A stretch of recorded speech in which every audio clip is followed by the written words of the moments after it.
not working, unfortunately. Okay. When you are ready, you can go ahead and get started. I think we're otherwise ready. Okay. And so that does mean when you call, we'll probably need you to call roll. Okay. Any votes. I can do that. And, yeah, sorry about that. We're trying to figure out what's going on, but. No, we're used to that. It's not a problem. It's nobody's fault. Okay, I'd like to call to order the Development Review Commission meeting of Monday, May 3rd. The first order of our business will be to call to order. David Paulson. Here. Kirk Smith. Here. Jason Frankel. Is here. Randy Arthur. Here. Mark Silin. Here. Craig Berardi. Here. Jeff Shearer here. Okay, our second order of business. I see Commissioner Rapp is here. Do we have a commission report? Not used to the word commissioner. So it's so Portland of you. Yes, well, sorry about that. Council report. Okay. I've always wondered, like, is a counselor, Evan, is a counselor or is it commissioner? What's the difference? You're a counselor. What's the difference between a counselor and a commissioner? Council appoints commissions. There you go. which appoints the DRC. Well, I was just thinking about the Portland City Council. All right. Not a ton to update everybody on. Show of hands, who decided to spend 3 hours listening to the budget committee meeting last week? Oh, I missed that. I'm sorry. Oh, we got one. I know Evan was there. Evan couldn't wait. He loved it. So that was a big kind of the big update that we have, and then we have another city council meeting tomorrow where we'll get more in depth and have more updates for you week after next. The big conversation with the budget, and for those of you who don't know, we have in Lake Oswego, our budget is a biennial budget, which means we approve a 2-year budget, lock it in for 2 years, and that one, it's for various reasons. The big reason why we do a biennial budget is really simplicity, saves time and effort and from doing a budget every year, and saves time for the staff to do a budget review every year. So if things need to change, we can do an amendment if things come up that we need to change in those 2 years. But for those of you who don't know, our budget for the 2 years, 21 to 23, is about $408 million. The 21 to 22, we have about 261 million, followed by the year after 250-ish, 54 million. So the great news is for those, for us that live in Lake Oswego, the majority of our revenue that goes into our budget is based on property taxes. And with property taxes, that's a pretty stable revenue base for a city. You have other cities around us that may not have such a reliable revenue base as ours. But so when you have a economic downturn, a pandemic like we've had, our revenue has stayed pretty stable. So we are budgetarily in a very strong place, more so than a lot of our neighbors. So, and we have great stewards in the city that manage it for us. So you should all be very happy that we have plenty of money to pave your roads, to build your water treatment plant, and to keep your city running smoothly. So the big topic of conversation that we had at the budget committee the other night was the allocation of money, approximately about $1.6 million over 2 years, to fund 4 additional heads for the police department. I don't have all the details in front of me, but the reality is the police department has had a flat head count for, Evan, what was it? What do you say, like 30 years, 20 years, something like that? And the city of Lake Oswego has grown significantly since then. And so with the city growing, we haven't added a lot of heads to our police department. And so Chief Jurgensen had asked us to approve the 1.6 to fund 4 new heads. The basis for his request was over the next year.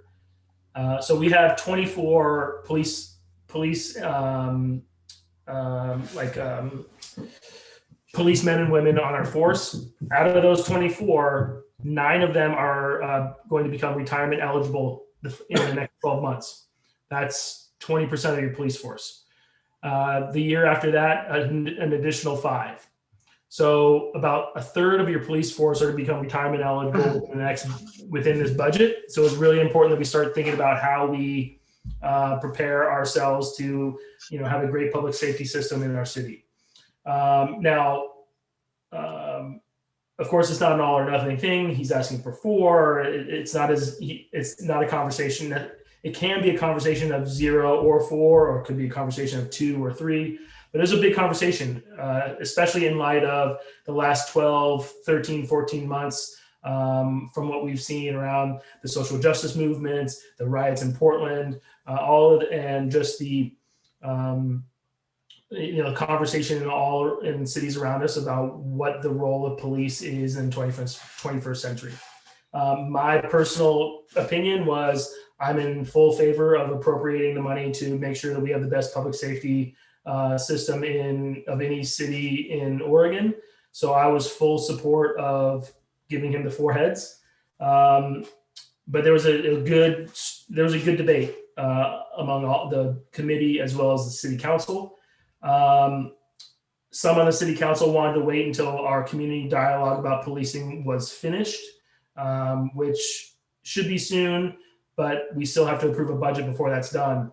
So that was the kind of predicament we were in, is you can't necessarily wait to approve the budget to wait and see what the community wants with their police. So we ended up in a really good compromise, I felt, with regard to how we protect our citizens. And what we did was, and this is Martha Bennett being the great city manager that she is and being very creative and solution oriented. You should all be happy. We decided to allocate the 1.6 over the 2 years. So he has 4 heads. However, it's kind of provisional based on what we decide after this community policing dialogue happens. So we've allocated the money. Then it just comes down to the city council approving that head count. So we avoided losing the budget, and we moved, in my opinion, a step closer to increasing the public safety component of our city. So it's a good first step. It's not done yet, and I personally am going to fight to make sure the city council approves those 4 head counts as we go down the line. But that was the big conversation. I think we spent a good 3 hours debating it. So it was a healthy debate. Does anybody have any questions with regard to that or anything else that's been going on with city council?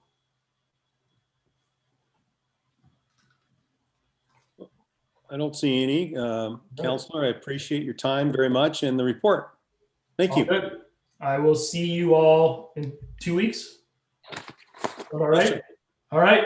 Thank you all. Enjoy your meeting. Next order of business, he wasn't on the agenda. I wanted to get him in there before I forgot, are the minutes from March 15th, 2021. Commissioners, have you all had a chance to review those? Are there any changes?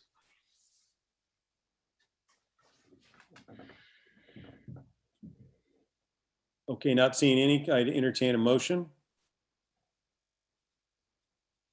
Move to approve. Second. Okay. I'll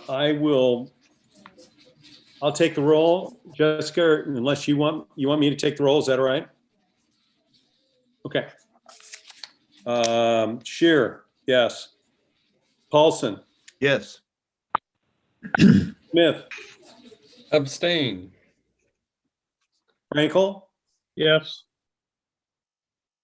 Arthur, Yes. Silent, Aye. Berardi. Yes. Okay, passes.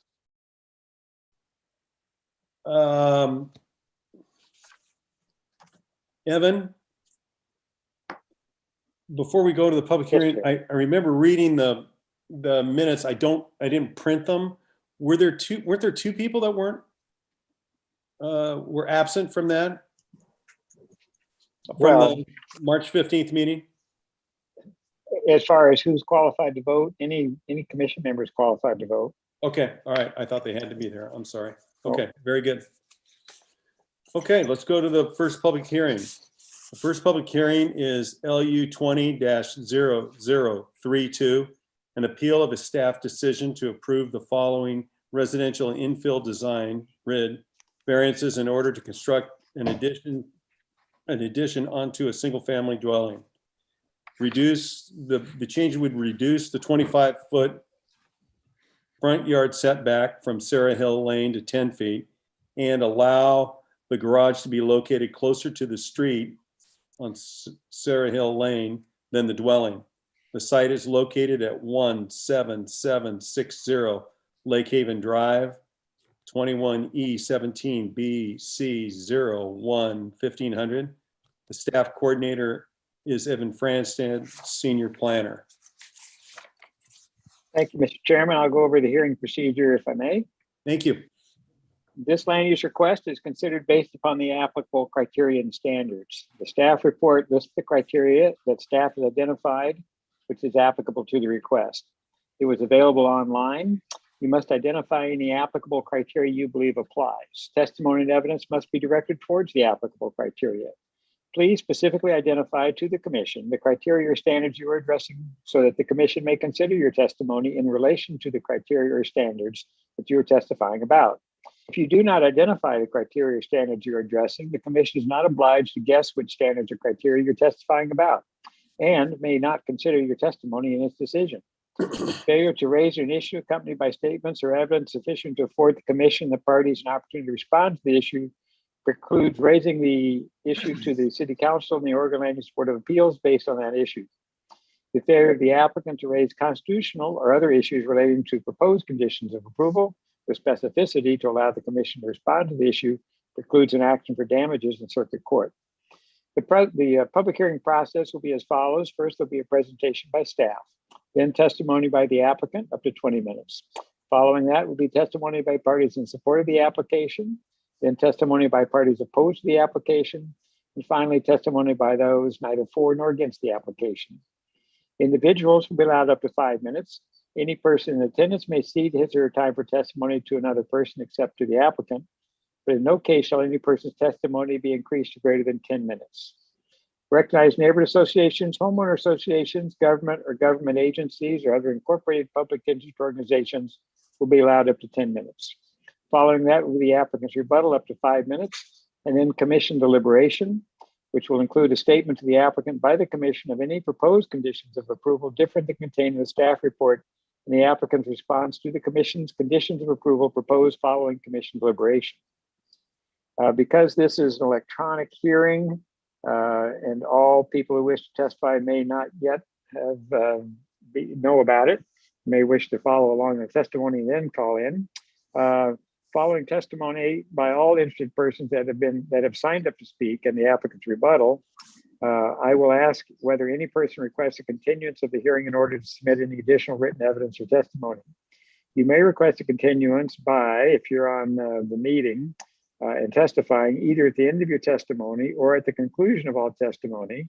I will ask if anyone requests a continuance and then unmute and request a continuance.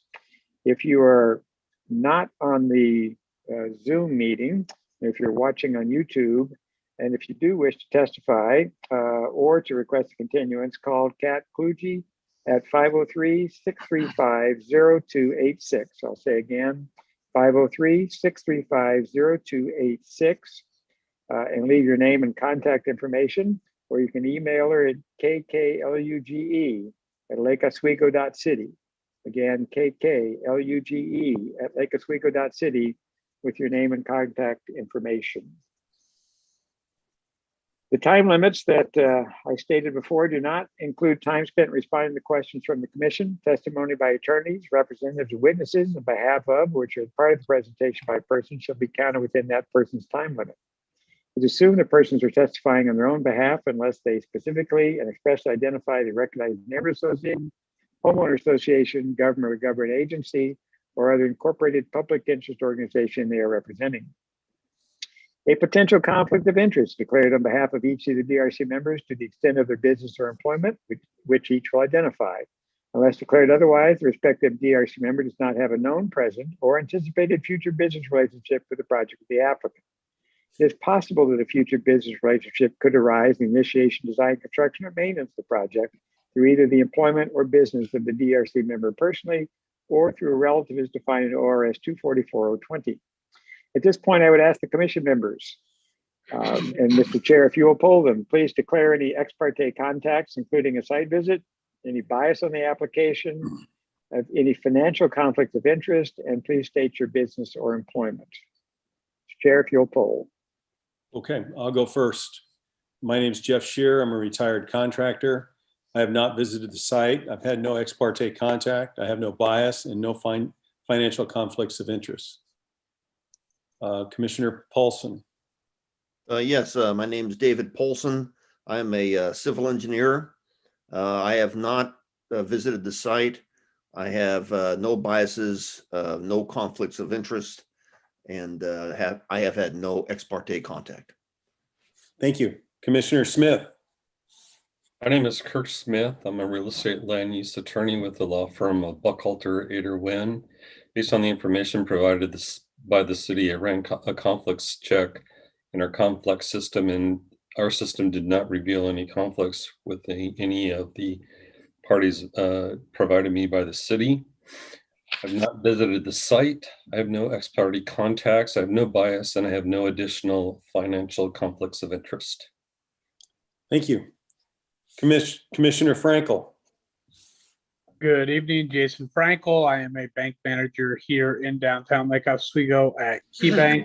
I have not done a site visit. I've had no other ex parte contact, no bias, and no financial conflict. Thank you, Jason. Commissioner Arthur.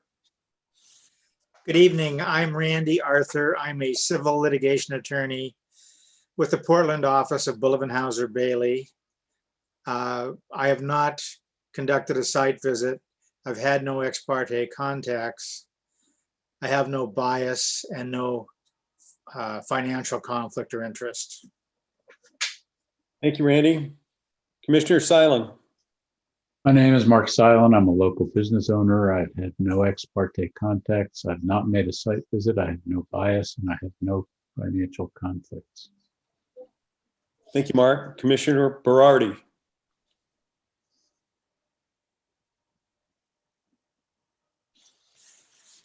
We can't hear you. Sorry about that. That's all right. My name is Craig Berardi, financial management consultant. I am familiar with that site, that street. I've been there. I have no ex parte contacts, no bias, and no financial conflict of interest. Thank you, Craig. Okay. I think, Evan, you have the floor for the staff report. Thank you. Before I do that, I'm advised by Kat Kluge that all persons who are interested in this case, in this proceeding, have been admitted. So I will ask if there's any challenge to Commissioner's right to consider the application. Hearing none. Evan Franstead, Associate Planner with the staff report. Thank you, Mr. Boone and members of the commission. Hopefully everyone can hear me okay.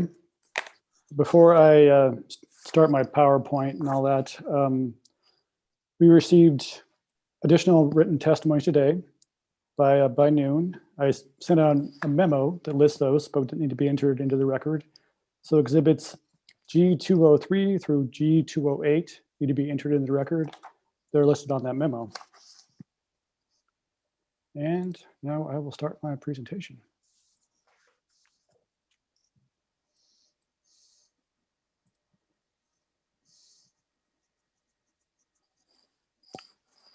Okay, so we are here tonight to talk about LU 20-0032, project at 17760 Lake Haven Drive. The site is approximately 15,523 square feet in area and is a through lot with frontages on Lake Haven Drive and Sarah Hill Lane, both local streets. The site is zoned R7.5, is developed with its existing single-family dwelling. Surrounding properties are also zoned R7.5 and are developed with single-family dwellings, except for the budding lot to the south at, listed here as 17805, which is an open space tract that is owned by the city. The site includes an irregular configuration, is what we call that per code. It has multiple side yards and 2 front yards. So the front yard line on Lake Haven is a frontage, as well as along Sarah Hill Lane. The rear is along the canal. Sides are to the south, east property line, south property line, and north property line. The existing dwelling on the site was constructed in 1968 and is non-conforming to the front yard setback along Sarah Hill Lane and the east side yard setback, so right here.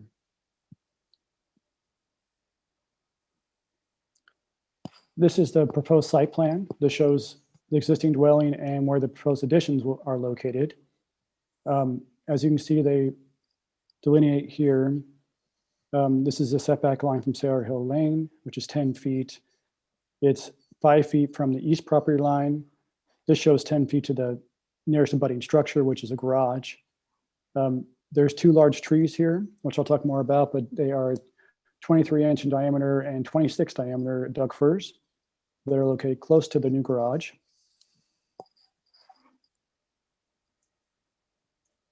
Here is the ground floor plan, and it might be a little hard to see. I'll try to describe it as best I can.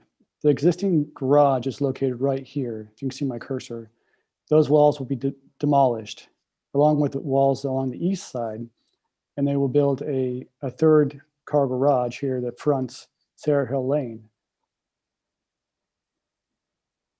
On the upper floor, above the new garage, is a master bedroom, walk-in closet. So there is additional square footage added on above the garage. This is the front elevation plan from Lake Haven Drive. So this is the existing house here, and then new addition. The existing garage already does front Lake Haven Drive, but this is the 2nd floor addition right here, and this is the garage addition right here. You can see how it goes from 1 story to 2 stories here. So it's a step back from viewed from Sarah Hill. And this is that Sarah Hill elevation. So it has 2 garage doors that open up. It goes from 1 story to 2 stories here. This is all new development here. And they're proposing a trellis, and this shows additional detailing. And this is from the rear elevation, which is that east property line where it's currently non-conforming. They're removing this wall and they're rebuilding it to meet the 5-foot setback. This is the wall that is new. It's approximately 427 square feet of wall plane right there. And here's the renderings that they provided. So these are existing dormers here. The 2nd story addition, they'll match the existing dormers and with the new garage here, the garage remodel. And this is from the view from Sarah Hill Lane. So the new garage here, they show white siding, it's lap siding with new windows here, windows on the garage, lighting, and of course the trellis. And this is the new gate they're proposing. So it's 4-foot tall metal gate. That's within 10 feet of the public right of way along Sarah Hill. And then there's a 6-foot tall fence on the other sides where it is allowed to increase in height. So before I get going here, go back to the site plan. So for the RIT analysis, a RIT application must meet the general design variance standards as well as the general RIT standards. Staff analysis was provided in the staff report on pages 12 through 20. So there's a lot of details in there. I'm not going to go over all of them and try to provide a basic overview of it, but hopefully I make sense and it makes sense to everybody. For the general design variance standards, staff finds that in order to add a 3rd vehicle bay to the existing garage that complies with the garage design standards, the garage will be oriented towards Lake Haven Drive. The garage design standards require that a garage cannot be located in front of a dwelling. For this garage to not be located in front of a dwelling, it would have to be located closer to Lake Haven Drive in front of the existing garage, or be side loading. It's not possible to side load from Sarah Hill in this case. So that really, if they're going to put a garage door here, it does have to be located in front of the house. There's really no other option. This option of placing the garage in, if it had to be oriented towards Lake Haven Drive, as I was describing here, that would place the garage close to these Doug fir trees and most likely would require removal of those trees. And it would also, based on the configuration of just adding the square footage, would actually place the garage closer to Sarah Hill Lane than what they're proposing, which would increase the need for variances. So staff finds that the siting a garage addition to meet the required garage location standards is impractical because of the existing garage's proximity to the south lot lines along Sarah Hill Lane and the large Douglas fir trees, all physical characteristics of the site. For the front setback, the applicant seeks to demonstrate compliance with the following standard. It's an alternative design will better accomplish the purposes, goals, and objectives of the base district and any adopted plan or overlay districts applicable to the property. So there's no neighborhood plan.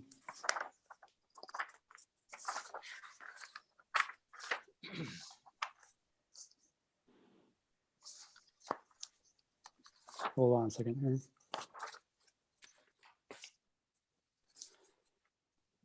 The general purpose of setbacks is to allow an open space of unoccupied space from unobstructed from ground to sky to allow light and access between structures. The proposed third vehicle bay will be 13.7 feet in height at 10 feet from the front property line. That's where it's single story. Then increases height to 20.27 feet with habitable space above the garage when it's set back at 13.7 feet. Those are all within the required setback distance, but there is a step back there. The closest structure to the proposed garage, as I pointed out here, is a abutting garage on the neighbor, and that is 10.8 feet. The proposed height and distance between the proposed garage and the existing garage on the abutting lot to the east will allow light and access between the structures. Staff also finds the construction of the garage will result in a project that is exceptional in design and will be compatible with the scale and character of the neighborhood, that is predominantly zoned R7.5 and compatible with the existing dwelling colonial style. Staff finds that this design of the proposed garage meets the purpose of the R7.5 base district for setbacks. In determining whether a RID variance criteria are met, the pattern and character of development on lots within 300 feet of subject property are considered. The area is a mix of architectural styles, but mostly with 1 to 2 stories, 20th century traditionals, mid-century modern eclectic style dwellings with a variety of siding and gables. The proposed garage addition is in the colonial style to match the existing dwelling, which is consistent with the existing pattern and character of the neighborhood. In regards to dwelling size, variance may be approved when it's more compatible, when a more compatible positive relationship between the size of the proposed dwelling and the scale and character of the neighborhood is demonstrated and is typically gauged by whether the proposed design offers features that diminish the scale and improve the perceived character of greater size. Staff found that there were several properties along Sarah Hill Lane and southern portion of Lake Haven Drive that include front-loading garages like they're proposing here. And there's also several along Sarah Hill Lane that are non-conforming to the required front setback of 25 feet. There are several that were below 20 feet. This is 10 feet. A lot of them are not at 10 feet. The closest structure to Sarah Hill Lane is the abutting property, is this garage on the abutting property, which is 13.7 feet away, I believe. The 2-tier garage with the lower story, as I've been talking about, closer to Sarah Hill Lane, breaks up the garage massing and overall height, reduces the visual impacts on the street and surrounding properties. The proposed garage design allows for the retention of 2 nearby Douglas fir trees. They're over 90 feet in height, thereby maintaining existing wooded character at the end of Sarah Hill Lane with that open space track to the southwest. Staff finds that within regard to the decreased front yard setback, the proposed design results in a development that is better than what could be approved without exceptions. And the location, considering development pattern in the immediate vicinity and building massing and preservation of distinctive trees described, that I just described, does create a more positive relationship between the size of the structure and scale and character of the neighboring residents and diminishes the visibility of the reduced setback from the street. In regards to relationship to the street, infill that is compatible will make a positive contribution to the scale and character of the streetscape and is typically gauged by whether the safety and experience of pedestrians using the street is enhanced. The proposed new driveway is located at the end of the cul-de-sac on Sarah Hill Lane. There's no sidewalk along the site frontage. Pedestrians traveling near the proposed garage will likely be accessing the city-owned open space or the budding dwelling to the west, I'm sorry, to the east at 17810 Sarah Hill Lane. As shown in the maps, in the staff report and location maps, as I mentioned before, there are several garages in the area that are front loading and located in the required front setback. As I said, the low profile of the structure of the garage and the staggered second story above the garage provides visual relief, texture, and more appealing design relative to the street than just a garage that goes straight up to second story. It's a step back approach. Along with the architectural details that diminish the visual impacts to the streetscape. The proposed metal fencing and metal gate do provide some screening that lessens the visual impact of the proposed garage to the street.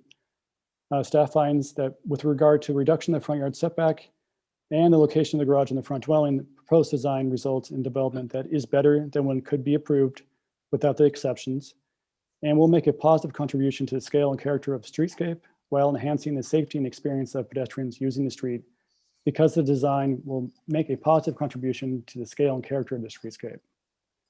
With nearby properties that have non-conforming front yard setbacks and front-loading garages. Through preservation of 2 existing trees and design details such as the step second floor, carriage garage doors with molding, which diminishes the perceived scale of the building when viewed from the street. And that concludes my analysis or my summary of the staff report. I'd be happy to answer any questions at this time. I will stop sharing so we can look at each other here. Okay, thank you very much, Nevin. Commissioners, any questions for staff? Randy. Oh, thank you. I noticed that in the materials, there was mention of some dispute over ownership of a small portion where I think a proposed driveway is intended to be constructed. The staff report talks about the Oregon Revised Statutes on adverse possession claims, indicates there's no city code applying to that type of dispute. But I just wondered, what are we to make of that? Can we approve a proposal on land that about which ownership is disputed, or do we give any weight to that issue in our deliberations? Well, the applicant did submit a stamp survey that shows that area is technically their property. Whether or not there is an adverse possession claim, whether that's up to the courts. I don't know if Mr. Boone wants to weigh in on that. Yeah, I guess I would just add, I mean, we look at record title when we're trying to determine ownership of property, and a person may assert, obviously, an adverse possession claim that hasn't been litigated. There are defenses to such a claim. Until a court enters a decree, then the record title is the record title. Once the court enters a decree, if it adjusts the property line, so be it.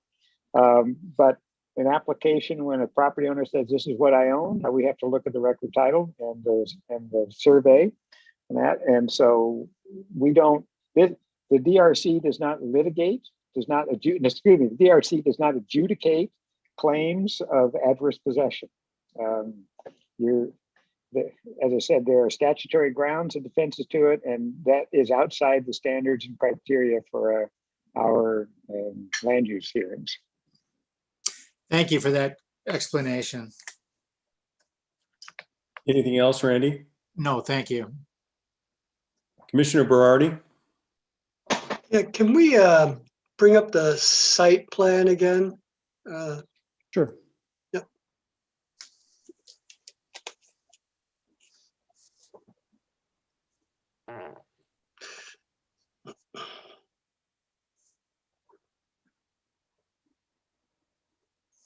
So is that, it looks like a circular driveway in the front? That's correct. The So landscaping. that circular driveway comes in off of Lake Haven Drive, and it goes to that 2-car garage off on the side there. That's right. And that 2-car garage is staying there. Right. They're remodeling it. But that's right. There'll still be a 2-car There'll garage. still exist a 2-car garage. And then, so on the cul-de-sac, they're putting in part of the remodel is to add a 3rd garage entry, and that'll be a 3rd driveway, I guess, is what I'm hearing from the reading I've done. Because they have a circular, they have 2 driveways there, and then that 3rd driveway will go into that new addition garage. That's right. And when you say there's a 10-foot setback from the garage door to the curb on the street to their property line, what's the 10 feet? How is that measured? It's the property line. So this is right here. And this dashed line is 10 feet. 10 feet. So from the door of the garage to their property line is 10 feet. Yeah, it's the corner of the garage there. Right. A little bit, but yes. Yeah. Right. I'm just thinking about that being, I'm in a room that's about 12 by 12, 10 feet. I know I couldn't fit a car, most cars in here. I guess most cars are about easily 12, even a small car could be 10 feet. And I'd say the average driveway down that way is probably closer to 15 to 20 feet. So this is going to be small. You said the smallest driveway is the one next door, which is about 13 to 14 feet. That's right. Yeah. So this Setback. garage, yeah, that is the closest to Sarah Hill Lane in that not street. Got it. Okay. Thanks. Okay. Are there any other questions for staff?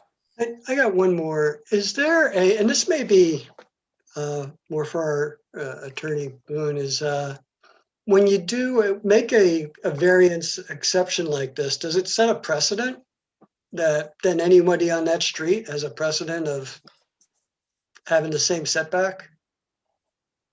No, and the reason I say that is each application has to be judged on its own merits and and whether or not it satisfies the criteria. The fact that under a RID design, there, and Evan can take you through those criteria to review, but the purpose of a RID design is that exceptional detailing materials which meets the goals and objectives of the zone are present, that you would not get in a if you will, ordinary or standard construction. And through that, then the goal of the standard, in this case, setback standards for light, visual, space, and that sort of thing, is achieved through a design mode as opposed to just locational or spatial. Each application would be reviewed on its own, and each applicant would have to demonstrate that their design is exceptional and meets and provides the visual perspective that this standard is trying to achieve. So the fact that one person gets a variance does not mean that the whole neighborhood gets a variance. You have to look at it case by case. It's material and visual Right. attraction. Okay, Right. Now, I will say, of course, that, if you had two applications that were similar, then you should come up with a similar result. Now, the problem is each property is different and each proposal, each design is going to be different. So one does not dictate the other. It's not just a spatial issue. got it. Okay, commissioners, anybody else have questions for Evan? Okay. We move on to the next part of the hearing. The applicant now has 20 minutes for presentation. Good evening, Joan Hutchinson, also known as the applicant, and I will be sharing this time with Metk. Karen from Metk has been responsible for the design advisory services on this project. I'm just in keeping with the requirement to stay focused on the key issues here. I'm not going to repeat very much. I think that Karen and I reviewed the concerns raised by the Levine in their appeal. There were three main concerns, and I think they very much relate directly to city codes. And while Karen and I came to the same conclusions as Evan, I think that Evan obviously has more credibility in presenting those. I would just say that as speaking to our overall intent, of course, there are trees on the property that were a restriction. And in our brainstorming, we came up with this idea that a fairly efficient design that keeps the garage located in an area that currently is, honestly, you'll see the photos, it's really not very attractive. The thought was that we could take this design opportunity to create a very attractive space. It is a south-facing space. It is a short driveway. The variance has nothing, of course, to do with either the fence or the street access. Those are actually granted to the property without any variance. So I know there's been a lot of reading about fences and driveways and parks, but none of those are really what we're requesting. It's just simply the variance to the setback and also to the part of the garage protruding from the rest of the garage. I recognize that the concept of whether this is, of exceptional design could be argued by one set of tastes or another. We used design elements that came from the city's guidelines and applied them to the house and keeping with the character of the house as well. I thought the result was charming, and so we will share those pictures with you. And I will turn over the balance of my time to Karen, who has a short presentation based on our submission to the city.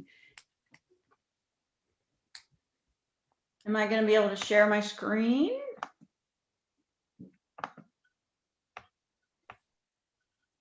Can you guys hear me? I can hear you. Okay. There should be a share screen in the middle of your bottom of your screen if it's like My mine. Zoomy went smally on me. All right. Well, good evening, Commissioner Boone and the members of the commission. I'm going to try to share my screen here.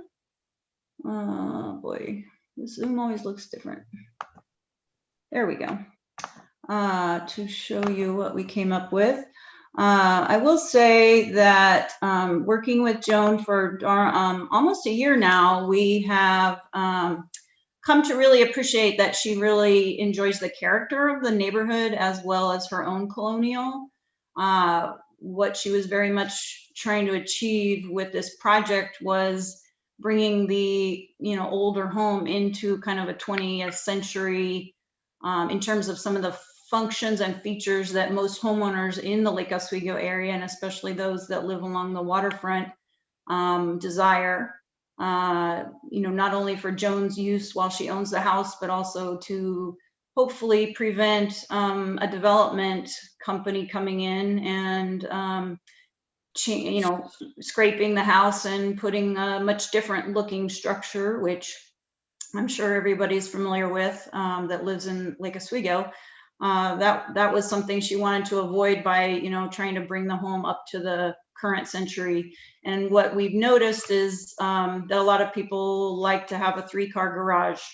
Her current home does not even really allow for more than 2 because the laundry room is in the garage.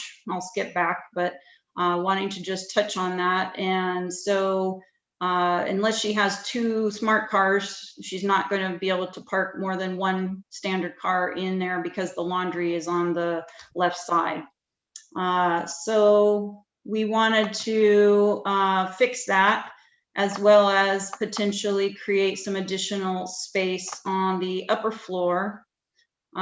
Here's currently the view from looking at Joan's side of her garage currently. And you can see that the fence is at the end of its life, but it is a standard 6-foot high fence that's already there existing. And she has every right, with or without this variance, to continue to have a fence and a gate as she does now. That's outside of anything to do with this hearing. As well as you can see the 2 trees here on the right picture that we are very much trying to save. It's very important to Joan to, she's got a very beautiful lot with a lot of greenery, and she wanted to salvage that as much as possible. She's taken it upon herself to start to trim and groom the, I believe it's a lilac tree here. Is that correct, Joan? Yeah, that is. Yeah, so it's in bloom right now. That would not change as part of our project.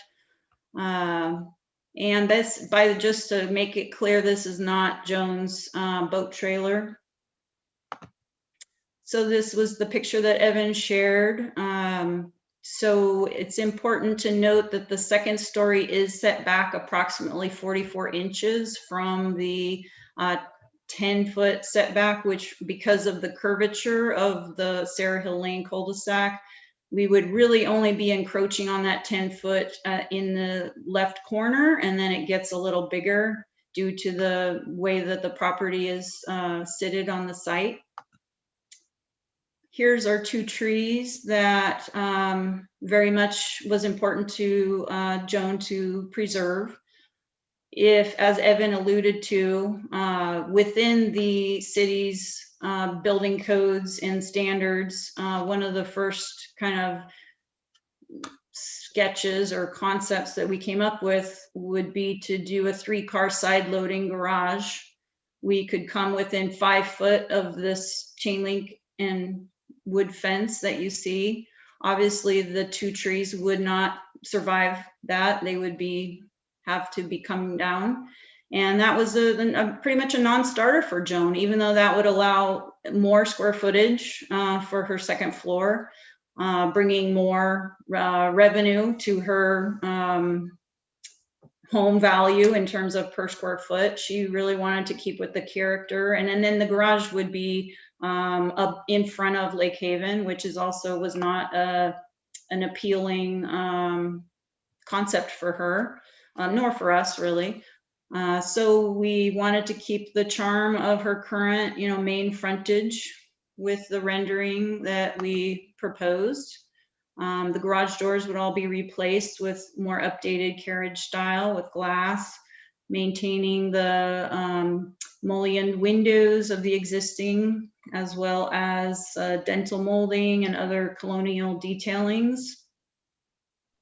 And then we felt like the view from Sarah Hill was also very attractive. I'm going to go back to that. We wanted, Joan has said that south facing gets a lot of nice light. So the idea was to extend the pavers from the driveway around to the front to connect that and create a little patio area. We didn't put a ton of landscaping in this image because we wanted to just let the structure show for itself, but obviously there will be additional landscaping. There's a big hedge already in the front of the house. So the way we're achieving this addition would be to we're bringing the whole face of the 2-car garage forward. Excuse me, I'm bouncing around. We're bringing the face of this two-car garage forward and out a little bit to enable 2 regular-sized cars. We'd go from a 20 to a 24-foot garage door. And then on the perpendicular to those 2 cars would be the 3rd car on the side load of Sarah Hill. We were wanting to create that for a lot of reasons. Everybody that has more cars than garage spots certainly knows the struggles of sometimes finding adequate parking for extra vehicles. Currently, the homeowner only has 1 vehicle, but she does have daughters that are adults that visit, and she also has a boat. But any homeowner really would appreciate having a 3rd garage for an RV, for a golf cart, for another car. And it's really nice to not have it exposed to the street, to be able to put it inside. And that's actually, the shorter driveway kind of works in our favor, because we wouldn't really want people parking in the driveway. We would want them in the garage, which is the whole point of the garage. We're going to mirror the current home in terms of the aesthetics, obviously keeping in with the colonial style.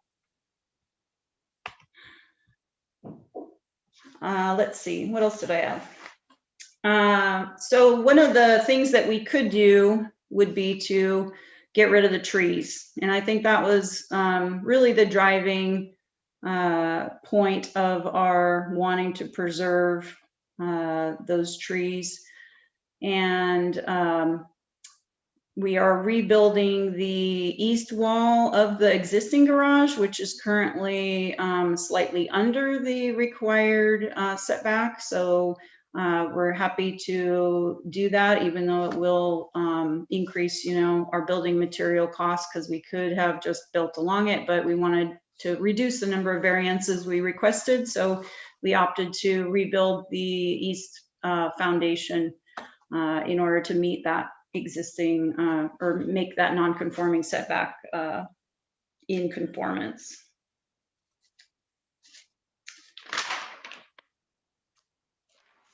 I think that's about all that I had. As Evan previously stated, there are several non-conforming garages that are front-loaded in the area. So we certainly don't feel this will be anything that will stand out in the neighborhood. There's nothing about this that will impact the neighbors' use of the adjacent empty lot, which is being called a park, even though it's not a developed park. There's nothing about this project that will impact that whatsoever. And I would argue that if we took these trees down and built the garage that we could legally build without a variance, it would do more negative impact to the open lot here that people walk through, because we would also be building a big garage wall right here that would be straight, 30-foot long garage wall. And as it is now with the open fence, it opens up the park to also Joan's large front yard with a big setback. So it makes it feel more open and spacious.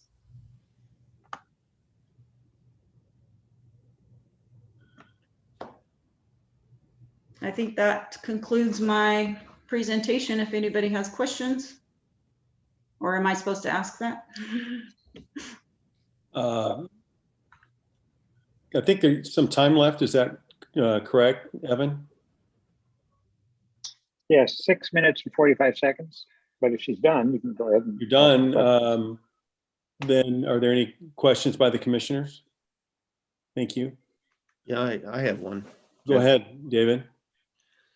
Can you bring up the Sarah Hill elevation view as proposed? It'd be nice to see them both side by side. And yeah, that's the proposed one. Right. The question I've got. Here's the existing. Okay, there's existing. The colonial style usually has a symmetrical roof aesthetic to it, and right. got this asymmetrical look going here.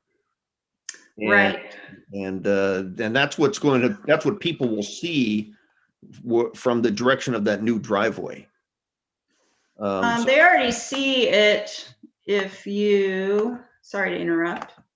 Right here, this is existing. And then we are following this slope and this exterior wall. The new addition will come straight off of this. So it's no different than what they're already seeing. Oh, It's just okay. going to be a little bit closer. Right. Okay. And this is a freestanding shed, which will be going away. Yes, you're right. It's a odd from a design standpoint, because this is really the side of a house, but because of the way the house is it has the two frontages, we're being made to make our side of the house be more like a front of the house, even though it is the side of this house, but it's the front of Sarah Hill Lane. So we were, in order to get like the interior flow, seemed like a natural extension to just extend off of this current existing exterior wall and bring it forward. Okay. So I mean, there isn't a way to make it, a symmetrical look just for the street appearance perspective. I understand that. It would eliminate some of the upper floor space. Yeah. I don't believe that the second floor, I don't believe that this slope is at all outside of the city's building guidelines. Oh, I'm sure it isn't. Sure. So I think our challenge is the existing house has that addition facing the canal side that we had to tie into without taking the whole top of the house off. So even if you were to extend the garage and eliminate, unfortunately, those two dug firs to do so, you're still kind of faced with this asymmetrical design. Yeah. From Sarah Hill, absolutely. Okay. Yeah. The best we can do is to keep the front of the house completely in character. I'm sorry, I don't know who's speaking because you're not showing on the, because of the shared screen. Oh, So sorry. can you identify yourself? Yeah. Yeah. Are I you? see myself speaking. So yeah, this is Joan Hutchinson speaking. Okay, thank you. Yeah, we can keep the symmetry at the front and be very consistent. The side, we're adapting as best we can with the existing infrastructure and trying to improve and clean up the roof line as much as possible while putting the garage structure in place. So trying to keep the roof line as simple as possible, and then, as opposed to having a large white wall, having that feature coming forward with the center opening carriage doors and the detailing, hopefully providing as much of an attractive feature there as possible. Okay. And the other question I have is the fence along the front. Is it maybe needs some staff help on this one, but if it's defined as a front yard that we're developing, it's got two front yards now. Do you normally put are you able to put a fence line right along the right-of-way line like that? As a front yard? Not on the right-of-way line, it's on her property line, which is set back from the right-of-way line. You mean they're not coincident? Usually the right-of-way and the setback are the same line. I mean, the right-of-way and the property line are the same line. Correct. There's a gap between like the curb and I've always thought the right-of-way was the space between the curb and the property line. No, the right-of-way line is where At the property line. Designates the city property versus private property. Okay? There you go. Yeah. I guess we're just saying I'd be on my side of the line, but essentially that's what your question is. Is it okay to have a fence there? Which I think you're right. It's a city question. As far as I know, I'm in compliance with that, but if I'm not, that is a city question. Okay. Evan, you have any? Yeah, so you can have a fence along the front property line. You can. You can. If it's within 10 feet, the maximum height is 4 feet. Once you get past 10 feet, then you can go up 6 feet. I see. I'm I don't normally see that in along city right of way. People don't normally put a fence right along that right of way line in their front yard, you know. So maybe You I ever drive on Pilkington? There's tons of them. Pilkington. Okay. All right. That's all the questions I have. Thank you. Commissioners, any other questions? Randy? Thank you. Continuing with the fence topic, am I correct in understanding you're replacing the fence that you said had reached the end of its useful life? And Yeah, are you that putting up, well, that fence is falling down, so it's going to go and it will be replaced with whatever is compliant with the code, which I understand is it has to come down in front, right in front of the garage entrance. I would prefer to delineate the property largely because I am right adjacent to that park. And also with recent experience, I feel like it's important to be clear about where my property line is. Little bit of a security issue, although honestly, a 4-foot fence is not really going to provide any adult sized person from stepping over it, I don't think, but a bit of a deterrent so people don't try to race down the Sarah Hill Lane and one person goes through the park and one person races through my property or something, right? Like I mean, I actually love having people walk by and the openness, but I feel like it is probably a practical necessity for me to have a delineation there. I think I just feel a little bit more secure about it. A little, so people aren't tempted to peek in my garage or I don't know. I live alone. It just feels like maybe just a little deterrent would be nice. and then I did have a question for Karen.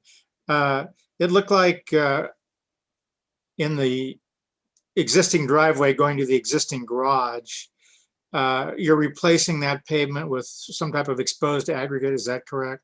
The surface? So the existing driveway will remain asphalt, other than a small section right in front of the new garage front that will need to be reworked as part of the new foundation work. So that would be where we tie in the pavers or the stamped concrete from the new driveway on Sarah Hill Lane into the current drive, or she has a walkway that goes to the front door. It looked like the root structure of the trees you were talking about were breaking through the existing pavement. Yes, correct. Yeah, it may need a little bit of rework there, but definitely the intent is to maintain the trees in good condition, and we're not going to cut any roots. Thank you. Commissioners, anybody else have questions? Okay, seeing none, we'll move on. Thank you. Evan, did you see my question I asked? Sorry, to me, no.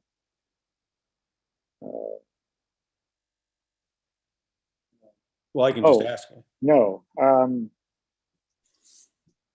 Any additional, the procedure is any persons who wish to testify in favor, again, would get 5 minutes, 10 minutes, and then the opponents would get 5 minutes, or 5 minutes, 10 minutes, depending on the representing groups.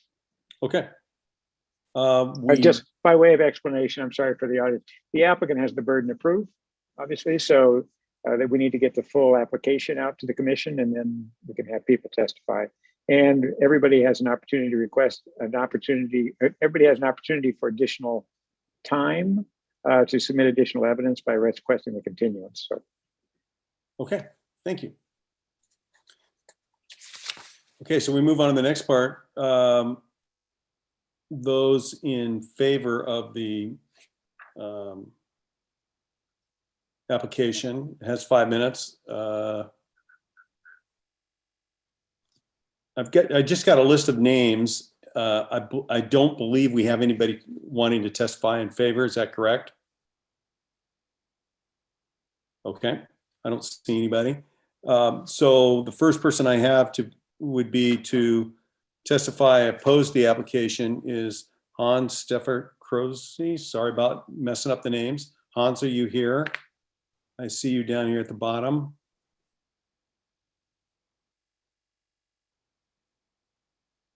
Hans?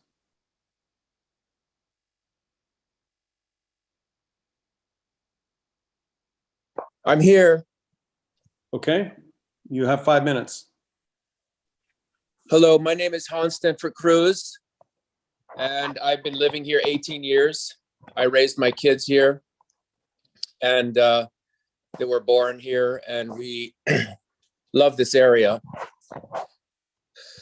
We live a couple of houses down, and the park at the end of the street, the cul-de-sac, was part of the reason why we moved here. For one, my kids played for many years in the park, and it has a unique setting, a unique feel. It's a beautiful place, and I am very much opposed to this construction. I understand that the colonial setting of the house on one side of the street,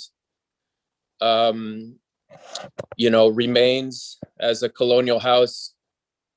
But unfortunately, the character of the additional building will completely change the character of the park. And I don't think that was emphasized.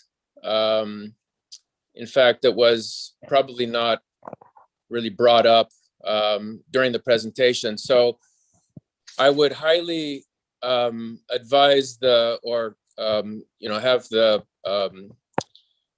commission consider the changing of the allure, the aspect, the nature, the facade of the garage facing the park.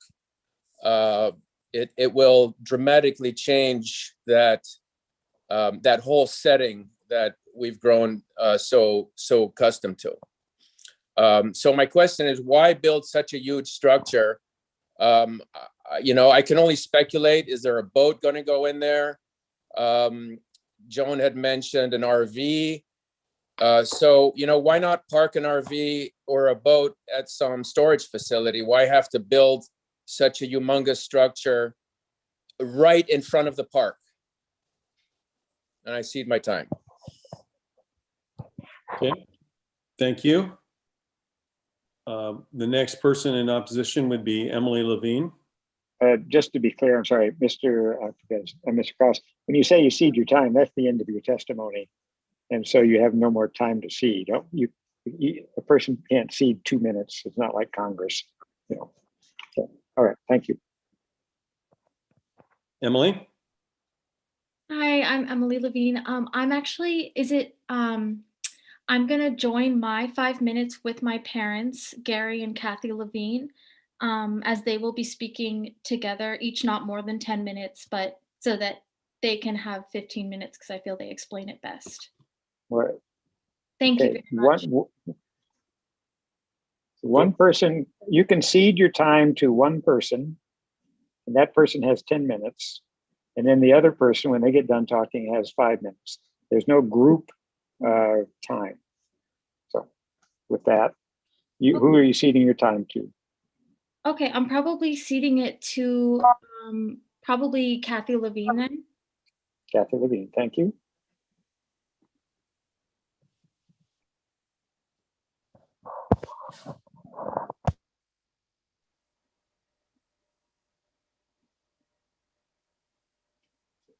So, Mr. Chair, next person testify. Okay, well, she's seated at Kathy Levine. That's the only person on the list. So, Okay, all right. Kathy Levine, you're on. You got to turn on your mic. Okay, can you hear me? Yes, very good. Hi. So this is my husband, Gary Levine, and we had difficulty getting one of we were on the webinar and it wasn't working. And we've also put together a PowerPoint, so we'll just talk to that together. We were going to switch back and forth if that's okay within the rules. One person can testify for the 10 minutes and then another person for the 5 minutes. Okay. So do you want to you can just do your best. Okay. So And I'll give a 1-minute warning before the 10 minutes expires. Okay. I'll just do that. Okay, so take 5 minutes Okay. and I'll do the rest. Okay. Okay, I'm gonna share my screen.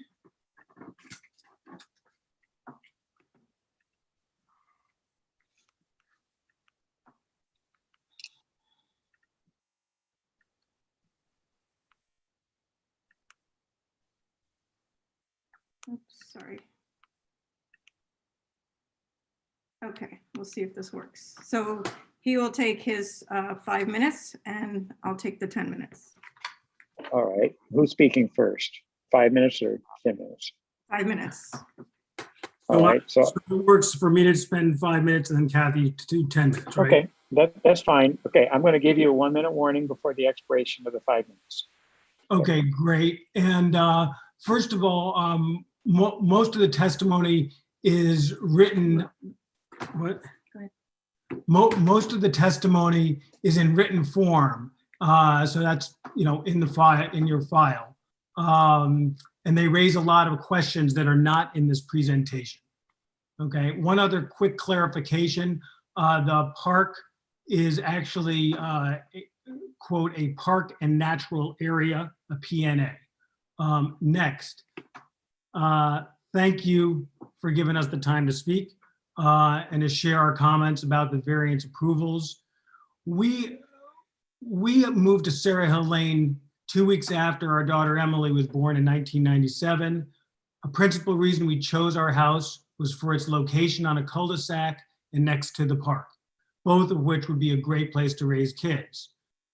We've never opposed a project in Lake Oswego or anywhere. We don't wish to have any ill will between us and Joan. We understand that this is not a big project. After investigating thoroughly, however, we've come to the understanding that it'll be a major impact to the environment around an especially popular park, cul-de-sac, and neighborly gathering spot.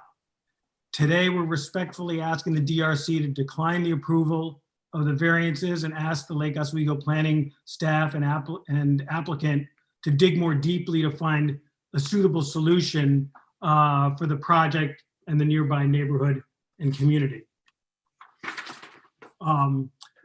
This is a signed petition from neighbors. As we started looking into the variance request, we came to learn that the vast majority of the neighbors with whom I spoke agreed that the project was not good for our neighborhood. The more I talked with the surrounding community, the more it became super clear that the opposition to the project extended well beyond us. For this reason, I've submitted this petition, about 30 signatures, 25 of which are on Sarah Hill Lane, Lake Haven Drive, and Bernard Street, the street that Hans is on.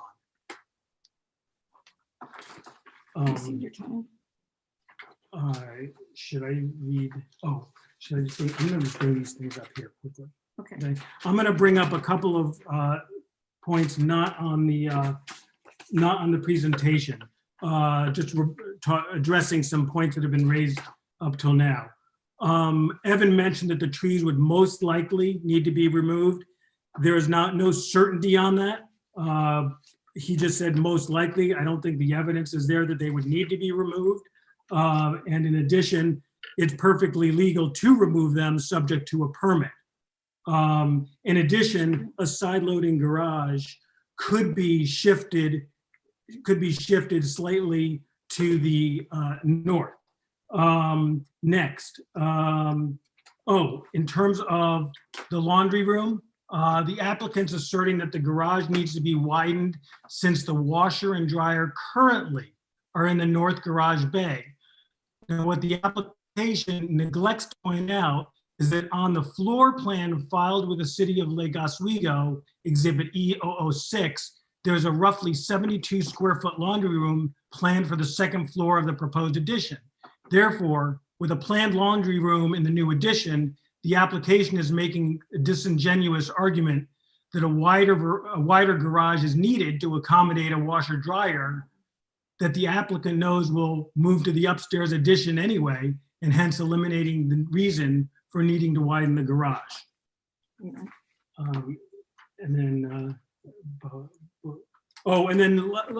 terms of the colonial symmetry that someone raised, the windows will not be symmetrical. You have 1 minute. Okay, go ahead, Kathy. Okay, so can he cede his time to me? No, he has 1 minute. I can't cede it to her? No, I have my 10 minutes. You've already been seated 10 minutes, 10 minutes to most time. Yeah, okay. Also, my thought is, I don't think the applicant, Joan, will be, whenever she goes to her house, she comes in through Lake Haven, via Lake Haven. She will never be coming in on the Sarah Hill Lane side. The garage's purpose is just for a boat, twice a year, coming in, coming out. So she doesn't have to deal with the view that everyone else on the Sarah Hill Lane side or people walking through the park have to contend with. So it's just, how would Joan feel if she had to come to that house with a Sarah Hill frontage side every day? How's my time? You have 13 seconds. Okay, okay, I'll leave it to Kathy. Okay. Should I start? You can start anytime you're ready. Okay. So I'll just go quickly through this presentation because most of the points that we've raised have been raised by the commission. But we realize in this whole process, I spent a lot of time where we spent many, many hours trying to understand the codes and what all of the staff planning report meant and the architectural designs, et cetera. And we realized that the variances are there to be able to create these better designs and to make every decision a chance to make our neighborhood and cities a better place to live. Let's see if this is gonna go. Sorry, my screen's not changing. Oops, not too far. So we realized the key issues that we kind of boil down to is this project necessary? Are there better options to do it? And does it give back to the neighborhood? And this is a kind of a rudimentary view of the site plan, which you've already seen, so I won't go through that.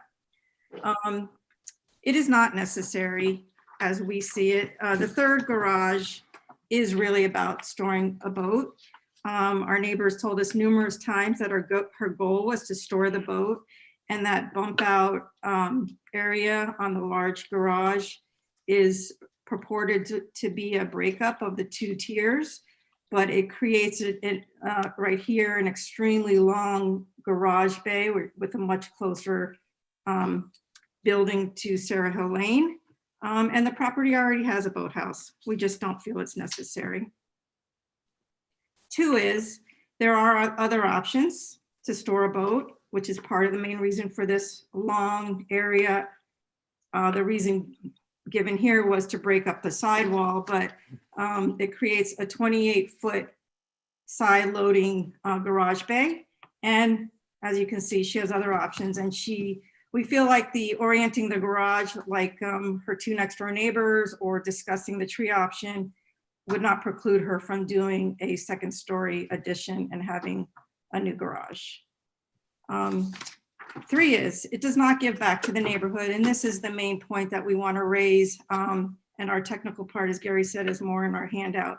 We do not, and it is a matter of preference, I suppose, but the renderings that were given, we do not see it as superior in aesthetics. There hasn't been a substantially made argument that it is a much better design to contribute to the neighborhood.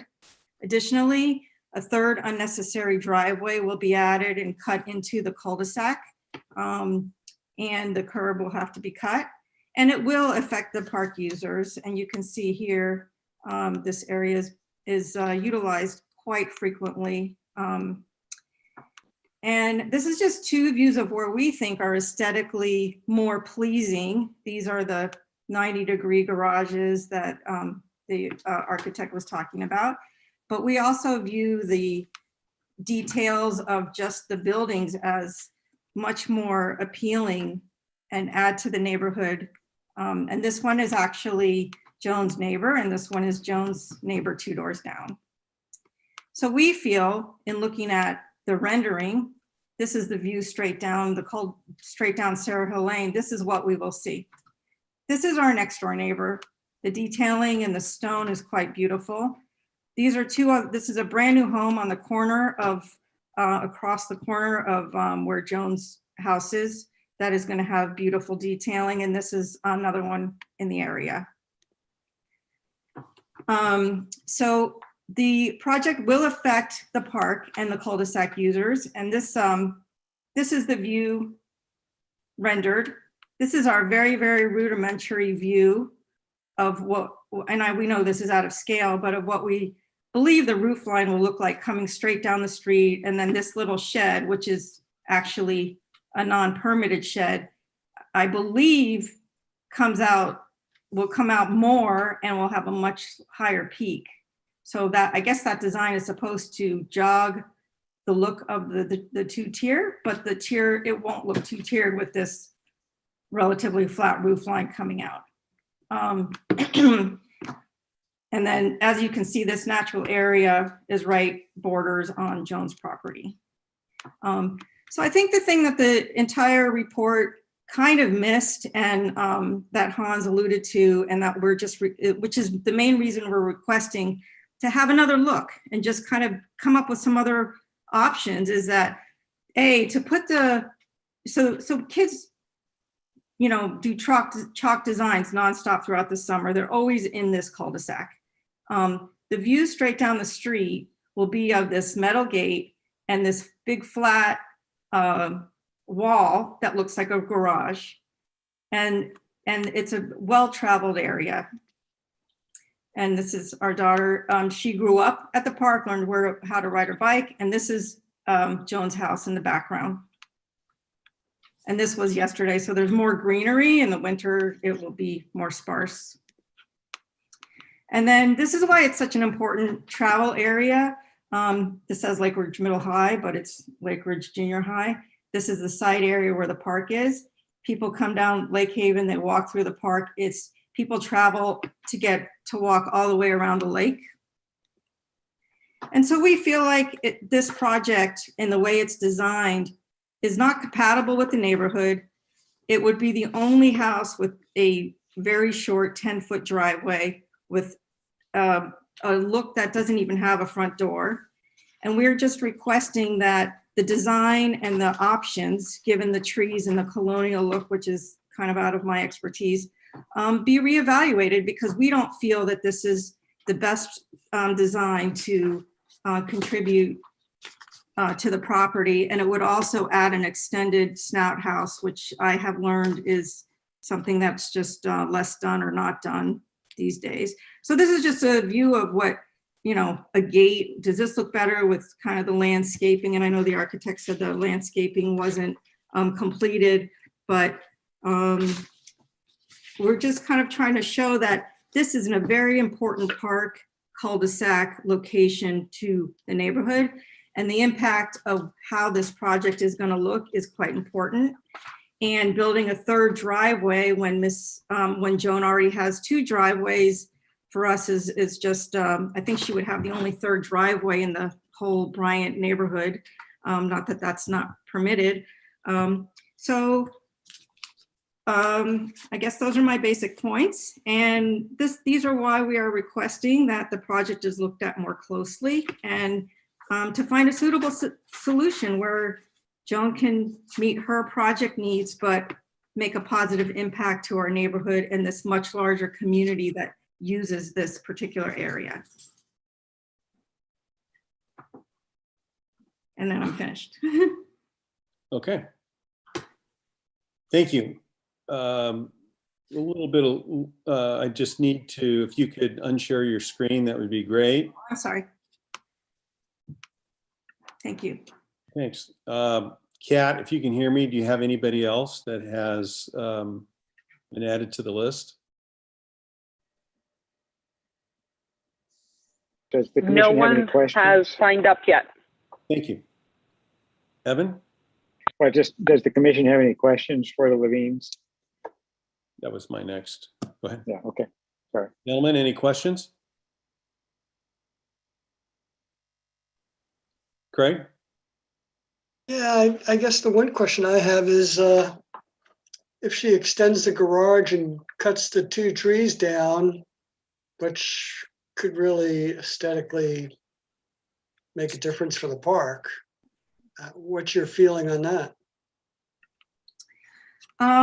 Do you want to answer? Yeah, can I, Or I can. yeah, basically, what I was gonna say is, one of the other options that was not explored, or a couple of other options that were not explored, was what's that?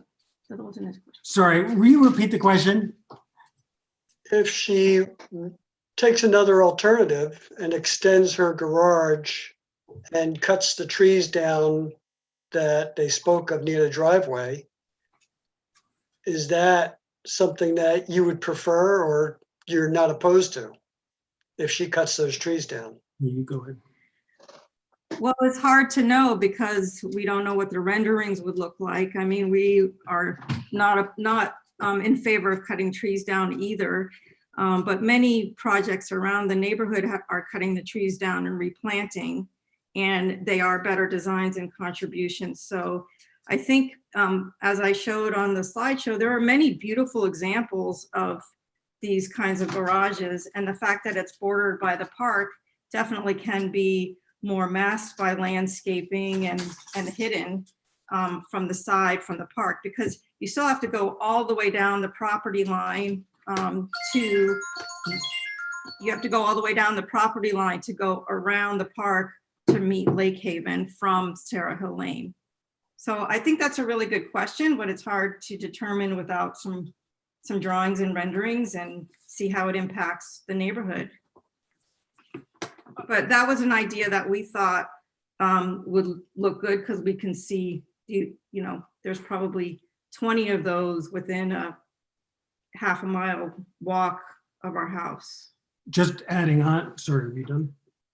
I don't know if that answers it. Just adding on to that, I mean, when you're talking about a side loading garage on the Lake Haven side of the house, there's no reason that side loading garage couldn't be on the north property line as well, just as is the next door neighbor or the neighbor 2 doors down. And so that's another option, or a tandem garage even that moves close more to the north. A tandem garage entered on the Lake Haven side, but shifted to the north to avoid the trees. So there's lots of solutions that it seems like could be investigated that just haven't been investigated. Okay, thank you. Could I weigh in a little bit on that? This is Karen with Metke. No, you can't. Okay. Thank you. Can I get a clarification from you, Chair? Yes. In regards to Commissioner Berardi's question and statement, as well as the appellant's questions, if our role isn't to take extra time and really take more time to think about this down the road, is it not if the appellant wants to go ahead and ask for a continuance to then prove or bring other evidence in, that's their right to do. However, it's not ours to go ahead and just rethink it outside of what we're doing right now. Correct? Correct. Our job is to take a look what's in front of us tonight and make unless a continuance is asked for where they could provide further evidence. Correct. Okay, and then number 2, our job also is not the trees until the trees come in front of us. Correct. It's just what we have looking at right now, correct? Correct. All right, I just wanted, just for clarification across the board on there. Thank you. Any other questions? Okay, I believe we have time for rebuttal, correct? Correct. Evan? 5 minutes. 5 minutes for rebuttal? Yes, 5 minutes rebuttal. Joan, I'm not sure, are you going to do that or is Karen? I have some stuff to rebut. This is Karen. Okay. Go ahead then, Karen. I would like to point out that none of those people that petitioned had any public comment during the RID process, and that it wasn't until the Levines circulated that petition that those signatures were gathered. And I have no idea how it was presented or if they were given all the information, or if they even went on the public record and read all of that information. But the fact that none of them submitted any comments during the RID process speaks to me that potentially that there was some withholding of information in order to get all those signatures, or at least not sharing the full reality of what we're trying to do. The other thing that I'd like to comment on is that in no way does this proposed construction take anything away from the park. In the appellant's own words, it's only going to be driven on and used twice a year. So there's not going to be extra traffic. There's not going to be a disruption of the kids playing in the cul-de-sac. And everybody that already lives in that cul-de-sac has a driveway, and it doesn't prevent the kids from playing. Joan has every right now to ask for a right of way on Sarah Hill Lane. Variance aside, she could submit that permit and get that right of way going if she wanted. The other thing I want to just speak to is that we're not trying to hide the fact that we're creating a proper laundry room on the new additional second floor. We recognize that we're moving it so that we can have a proper 2-car garage plus the 3rd bay on Sarah Hill. So we want to go from a 1-car garage plus a laundry to a 2-car, 3-car garage, counting both the frontages. We're not trying to hide that. And then I would like some clarification on the city-owned empty lot. If the city wanted to develop that property, I assume they could. I assume there's nothing in writing that says they couldn't make that choice to put a shed on it for city utilities, or, you know, some kind of charging station. What exactly is the protections? There's no signage, so I assume it's not a fully, you know, declared park, but the city could decide to use that property any way they deemed without, you know, I guess they'd just go through a normal process. But is my understanding correct? That's all my comments. Thank you. Okay. All right. Sorry, let me get back to my hearing statement.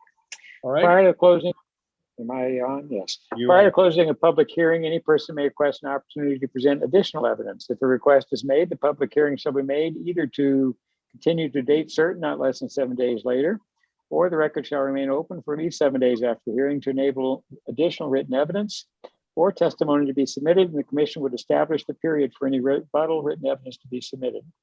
Is there a request to present additional evidence? Hearing none. Hold on. Can we ask a question about continuance? Go ahead. Oh. Can I ask a question about continuance? Yes, go ahead.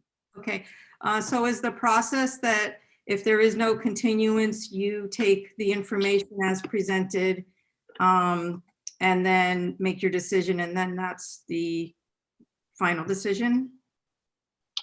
Well, the commission would take the evidence that's in the record at this point, if there's no additional evidence to be submitted through the continuance, and would make a decision. They'd make a tentative decision, and then in 2 weeks come back with written findings, and then that decision is subject to appeal to the city council. And the decision on the city, or the hearing before the city council, is on the record minutes below.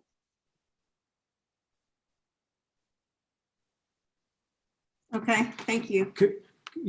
Can we have just a minute to talk it over? It's up to the chair.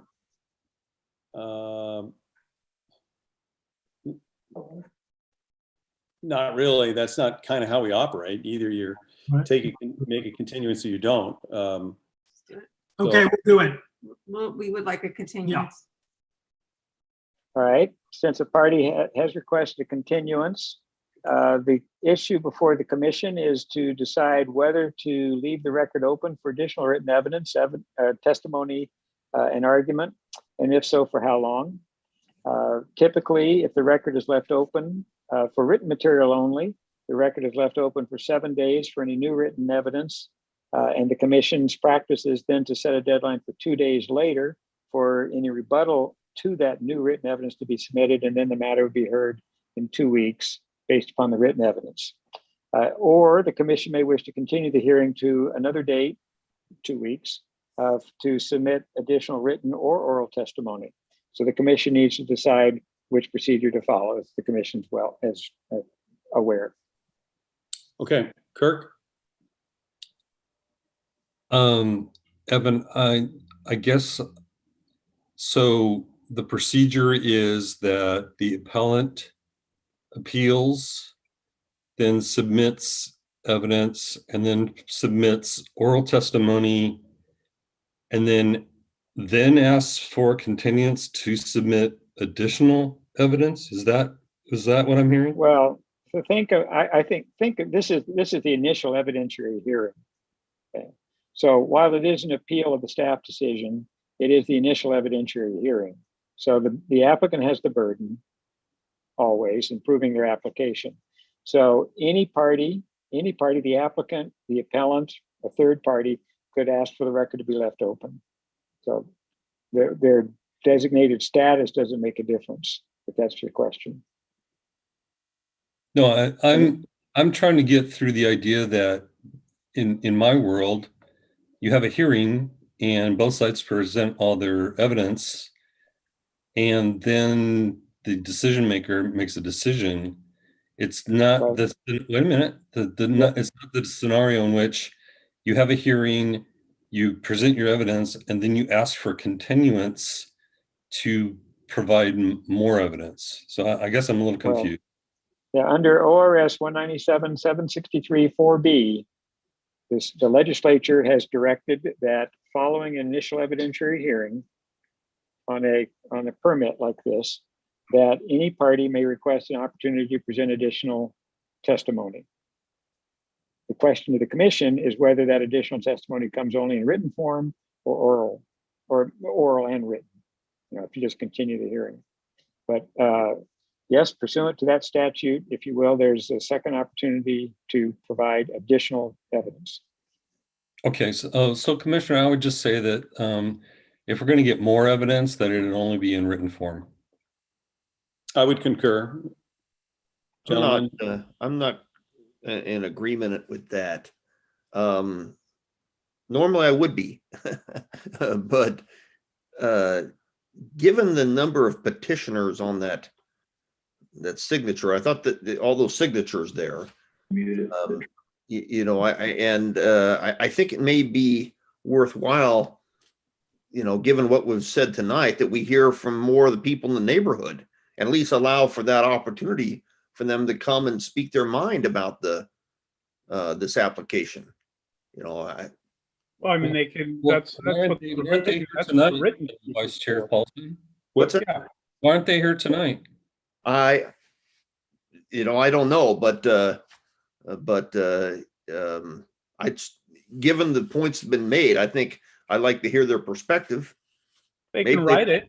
I mean, they can write. I mean, because to your point, Commissioner Kirk, if they're not, Commissioner Smith, if they're not, here, they can at least write it, and instead of just signing the petition, and if we look at many of our others that have had continuances, we've shown that same success on written only. Well, I was just considering the number of them. There was quite a few people that signed up. Now, I don't know how all that happened or how they were presented with the information, but there was quite a number of them. Obviously, usually when I sign something, I have, some heartfelt feelings about it. And I just thought, if we heard all their ideas, allow a forum for that, it'd feel like a more open and fair process. That's all. Can I just respond to that? No, you can't. Okay. we're in commission discussion now. Okay. Well, why don't we just say, Randy, how do you feel, written or oral? Which do you feel would be better?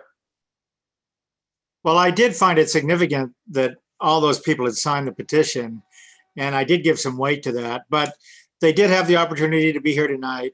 I would go with written only because, as Commissioner Frankel's pointed out, they can provide something in writing, and maybe that would be more convenient for their schedule. So I would go with written only. Thank you, Randy. Craig? Yeah, I would concur. I know we did this a couple of months ago. We went written.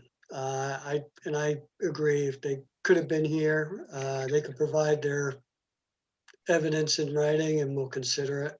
So I'm there as well. Thank you. Mark? Mr. Chairman, I have a question for you Sure. before I give you my opinion.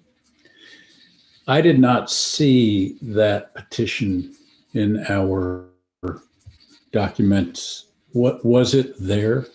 Yeah, it's there. It is in, and actually I'm looking at it, it's in the Levine's, part of their presentation. It's G208, and it is, Right. I think it's page 2, if I'm looking at this right. Sorry, I missed that. My personal opinion is that this should be in written form only. Thank you. Okay. Evan, do we need a motion for this? But I believe after polling the commission and pretty Yes, much we agree. you will need a mission and you will need a motion.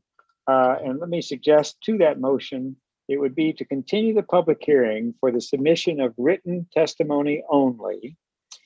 Any person may submit additional written evidence by close of business on Monday, May 10. And any person may submit rebuttal evidence to that new evidence that's submitted on Monday the 10th. So it's not rebuttal to everything. It's just rebuttal to whatever information is submitted on May 10th by close of business on May 12. That's Wednesday, May 12, which then gives the staff 2 days to get the materials together in a short memo to you. And then you have your hearing on the 17th, the following Monday. That's the usual dates. Before we make that motion, Jessica, you're okay with that? Making the schedule, and we can do that? Yes, we can do that. Yes, and then we would be able, depending on how much evidence we would receive, the staff would put together a memo as quickly as possible and get that off to the commission the Friday before the hearing. Okay, very good. So Randy, you wanted to make that, excuse me. Oh, I'm sorry. A quick question before that. Yeah. For Attorney Boone. So this period of time is open for anyone involved in the case to put forward any new evidence. Is that correct? That's correct. They do not have to have testified tonight, if that was your question. No, my question is, Okay. is the applicant able to produce new? Yes. I just wanted to clarify that. Thank you. Yes, anyone. Thank you. And with that in mind, I would make a motion to accept the motion, which was so nicely and elegantly presented by Attorney Boone. Second. Thank you. Let me poll you. Paulson. Yes. Smith. Yes. Frankel. Yes. Arthur. Yes. Silent. Yes. Berardi. Yes. Chair. Yes. Okay.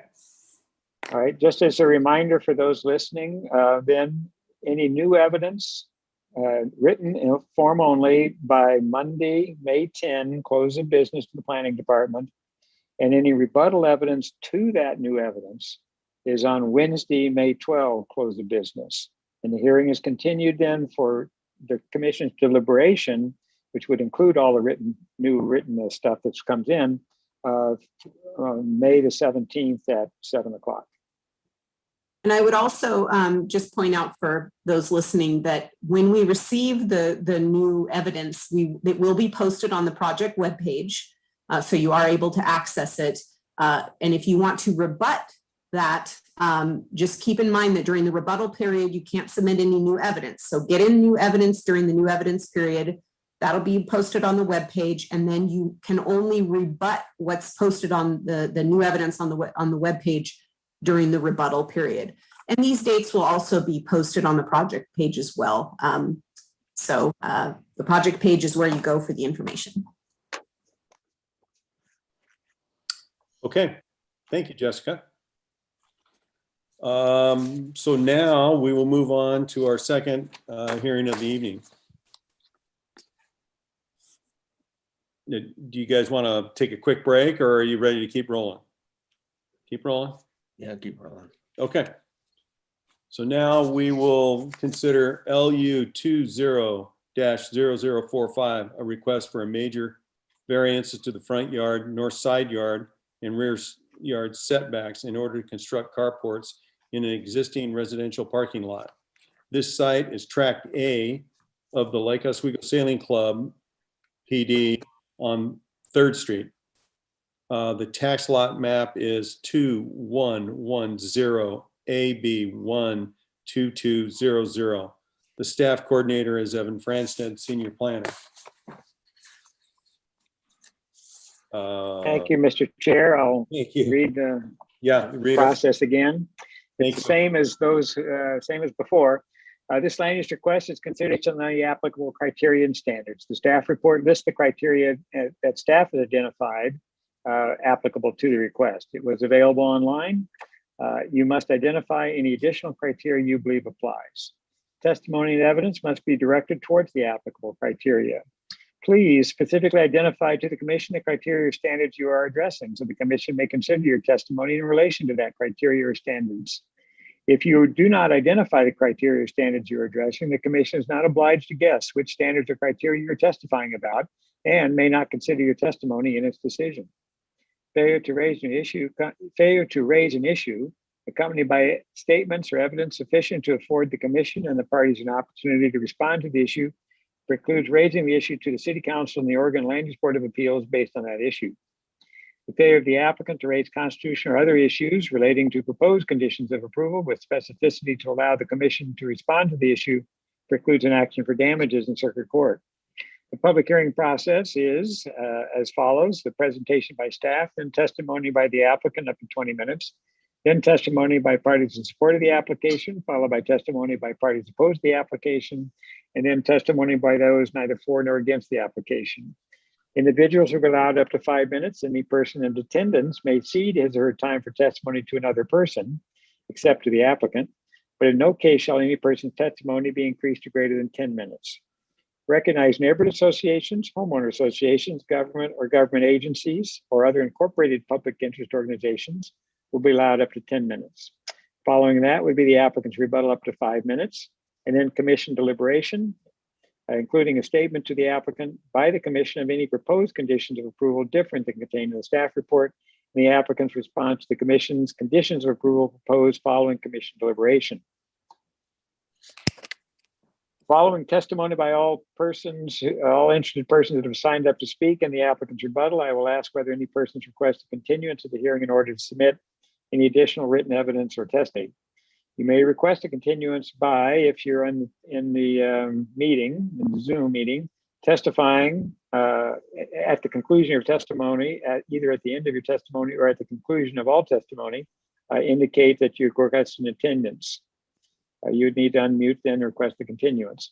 Or if you are not in the meeting, contact Kat Kluge, K-K-L-U-G-E,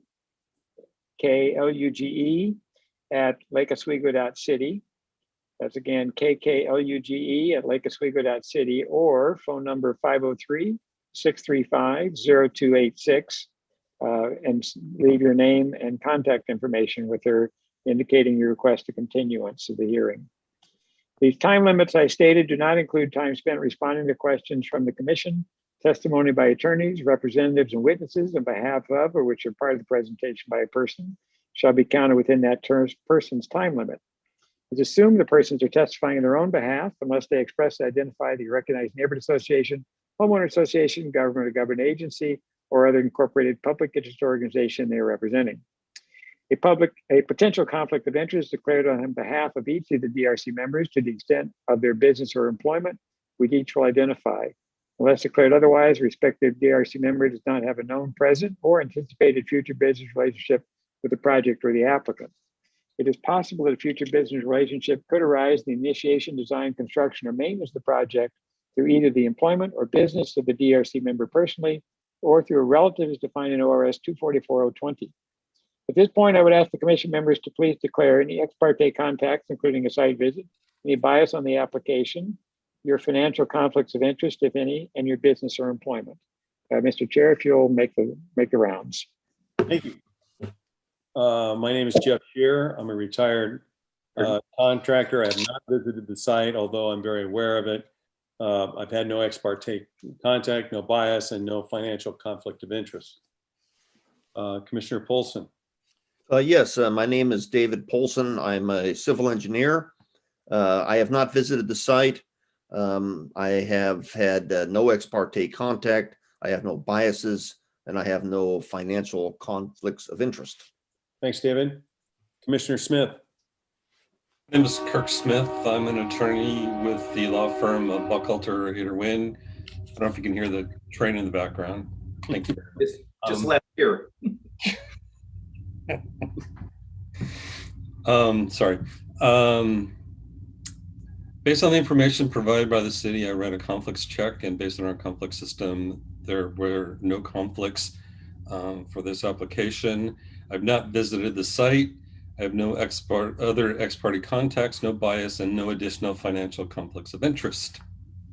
Thank you, Kirk. Commissioner Arthur. I'm Randy Arthur. I'm a civil litigation attorney with the Portland office of Hauser Bailey. I have had no ex parte contacts. I've not visited the site for this application, although I'm generally familiar with it. I have no disqualifying bias and no financial interest. Thank you, Randy. Commissioner Silent. My name is Mark Silent. I'm a local business owner. I've had no ex parte contacts. I have not made a site visit. I have no bias, and I have no financial conflict of interest. Thank you, Mark. Commissioner Berardi. My name is Craig Berardi. I'm a financial management consultant. I'm familiar with the site. I've not visited it.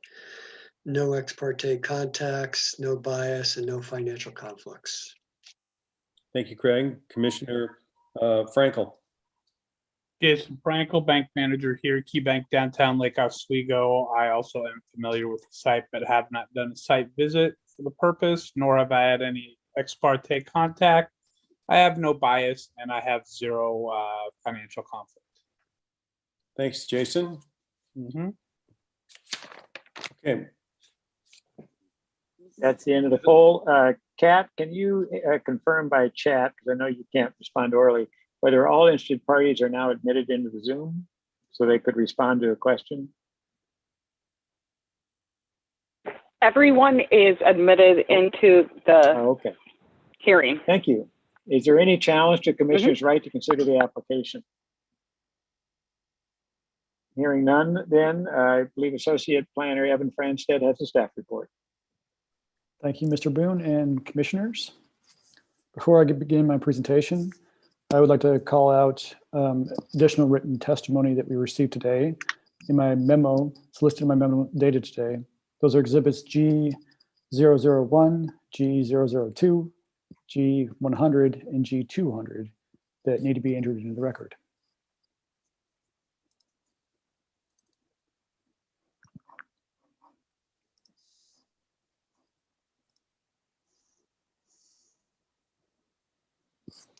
Okay, so the application before us is a major variance application, LU 20-0045 for the Lake Oswego Sailing Club.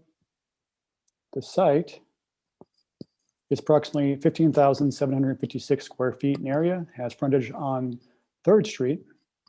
This site is zoned R7.5. Adjacent properties to the north and west are also zoned R7.5 and are developed with single-family dwellings. The site abuts the railroad to the south. The parking lot that we're going to be talking about serves the cabana dwellings, is up in what they're called, along 3rd Street here. And those properties do not have access to a frontage. So it's an open parking lot that serves those dwellings. The properties to the east are zoned EC and R0 and developed with multiple family. So those are the apartments over here across the street from 3rd Street.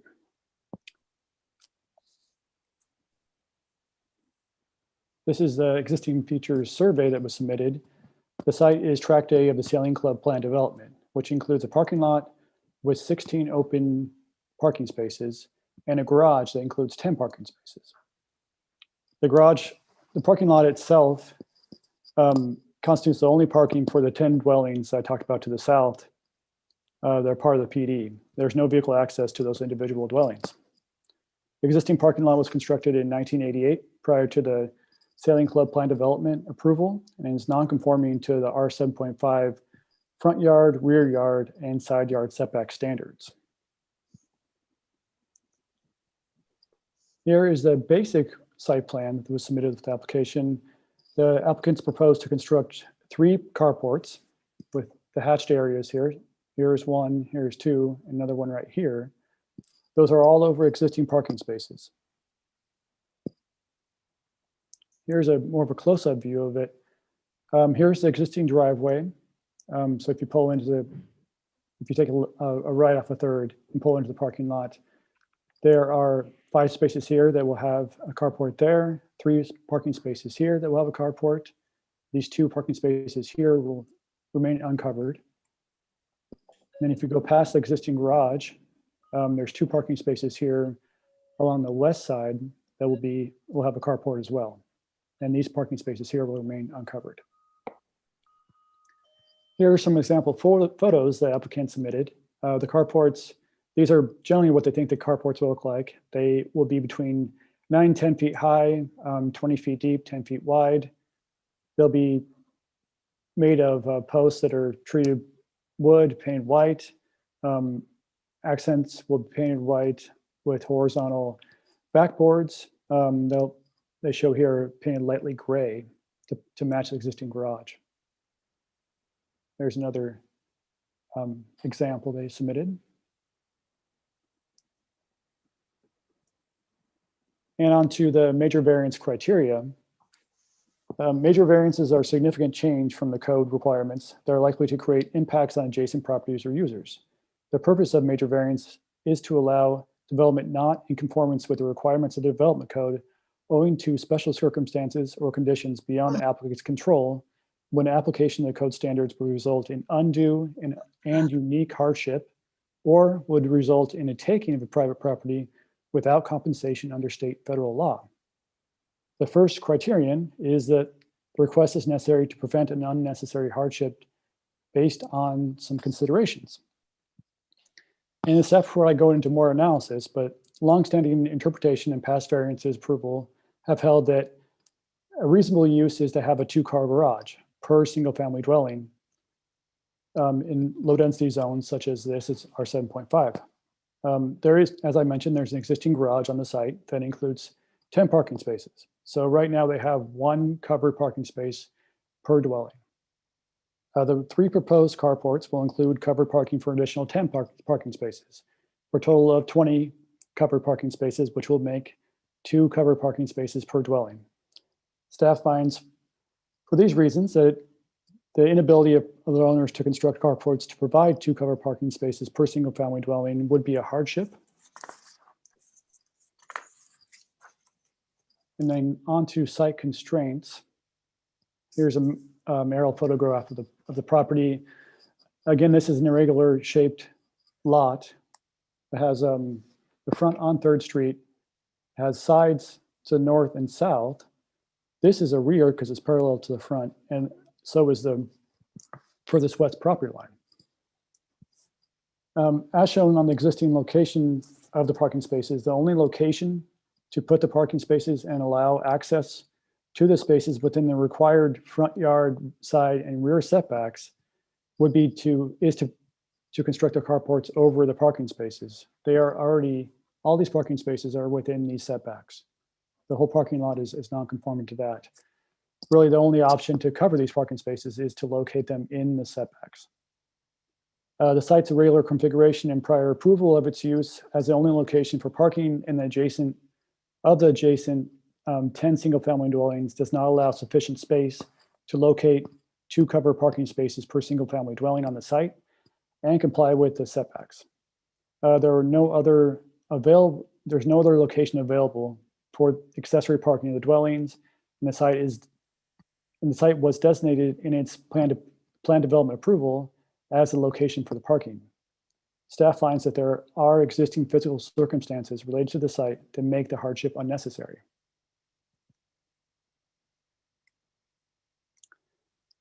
And for the second criterion is development consistent with the request will not be injurious to the neighborhood in which the property is located or to the property affected by the request based on the following considerations. The first one is an analysis of the physical impacts such development will have, such as visual, noise, traffic, and the increased potential for drainage, erosion, and landslide hazards. The properties most likely to be impacted by the proposed carports are their budding properties to the north, Lake Bay Court, as well as properties directly across from 3rd Street. The closest proposed carport to the budding properties to the north will be located approximately 23 feet from the dwelling at 300 Lake Bay Court. Maybe if I go back to the site plan. So these dwellings here, at 300 Lake Bay Court, there'll be no increase in the noise or traffic because the existing parking lot will remain to be used as it's used today. There's no additional traffic. There'll be no impact to drainage or erosion because the proposal does not change the parking lot, does not require any grading or tree removal for the carports to be constructed. The site is not located in an identified slide area. Staff finds that granting the variances to allow the construction of the carports in the front, rear, and side setbacks would not be injurious to the neighborhood or adjacent properties. And second criterion, or sub-criterion, is the perception of residents and owners of properties in the neighborhood concerning incremental impacts occurring as a result of the proposed variance.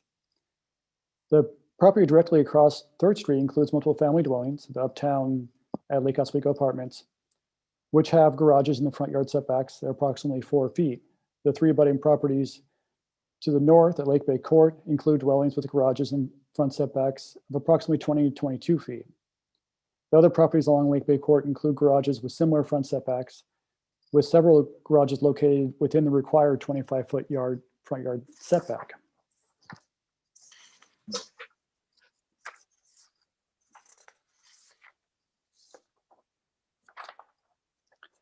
The proposed carports along the rear, for the rear yard of the properties to the north, there is an existing fence along the properties to the north, 6 feet high, that will remain, provide some screening. The carports, as I showed before, are approximately 9 to 10 feet in height and would have minimal visual impacts on those properties. It'd be approximately 3 to 4 feet above the fence, and they are set back about 5 feet. Staff finds that given the mixed development pattern in the neighborhood, distances from the carports to the abutting dwellings, existing fencing, and low height of the carports, that granting the variance to allow construction of the carports in the setbacks would not be injurious to the neighborhood or adjacent properties. The third criterion is the request is the minimum necessary to make reasonable use of the property.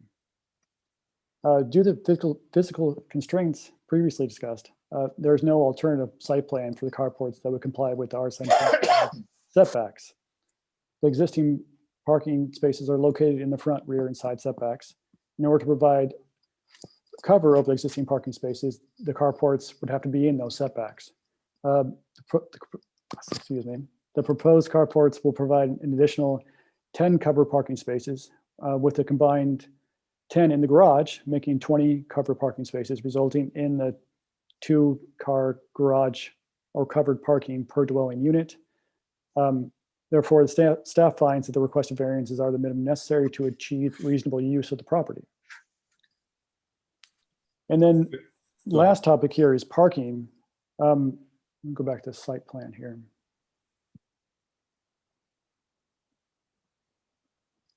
The applicants are proposing, the only changes they're making to the existing parking is to add a handicap parking space right here, which is actually an easement. This is on the abutting property, but they have an easement right to use it. The current, it shows a 14-foot wide handicap space, approximately 14 feet from the existing garage. I have it delineated here. In order to back out of that garage, they would be backing out into what now is open. With the handicap space here, a car parked there, they would back right into that car. There's not sufficient turning radius to pull out of this garage with that handicap location. And it should be noted that the Uniform Building Code requires accessible parking spaces to be located on the shortest practical accessible route of travel from adjacent parking to accessible building entrance. The shortest possible route to get to the dwellings to the south would be to have a handicapped parking space located right here. And this is actually 1.5 parking spaces. In previous plans for this parking lot, when they had modifications, that's where they showed the handicapped parking. And it was a requirement at that time. Right now, there is no handicap parking on the site. Staff is recommending that the handicap parking space be located to the south of the driveway here. So condition A1 requires the applicant to submit a revised site plan that shows the handicap parking spaces relocated so it does not interfere with the new maneuvering requirements for the parking standards. And that concludes my presentation. I'd be happy to answer any questions at this time. Thank you, Evan. Does anybody have any questions? I can't see you all, so I have a question. I usually don't like to go first, but before you go off your shared screen, can you go back to the site plan? Evan? Sure. Mm-hmm. So you were talking about the handicap spot. Mm-hmm. Am I correct? Is there a building that abuts comes in right there by the handicaps? Yeah, where your arrow is? Yeah, that's a shed. And that is the another property owner's property. It is, yeah, where the handicap spot is as well. They have an easement. Okay. So I see. I was just wanting to make sure I was seeing that correctly. All right, that was my question. Anybody else? I'm sorry to jump in first. I can't see you all. So Jason, do you have any questions? Nope, I'm good. Kirk? No questions. Okay. Craig? No questions. Mark? Randy? No, thank you. David? Nope, nothing. Okay. So now we move on to the applicant. Is the applicant here? Yes, do you hear me? Yes, I'm here. Okay. Oh, good, okay. All right, should I begin? Yes, you have 20 minutes. Oh, it won't take long. Evan did a great job. He covered almost everything I have here, but I'll start. My name is Bill Newman. I live at 104 3rd Street. I'm representing the Lake Oswego Sailing Club, and you know where it is. It's located on the very south end of 3rd Street. And we're requesting to build carports to cover 10 cars on our oddly shaped 15,800 square foot parking lot. The requested variance would allow us to cover 10 vehicles, one for each home that are currently using the lot. The property is used for parking for 10 single family dwellings and currently consists of 10 small single car garages with 16 spaces.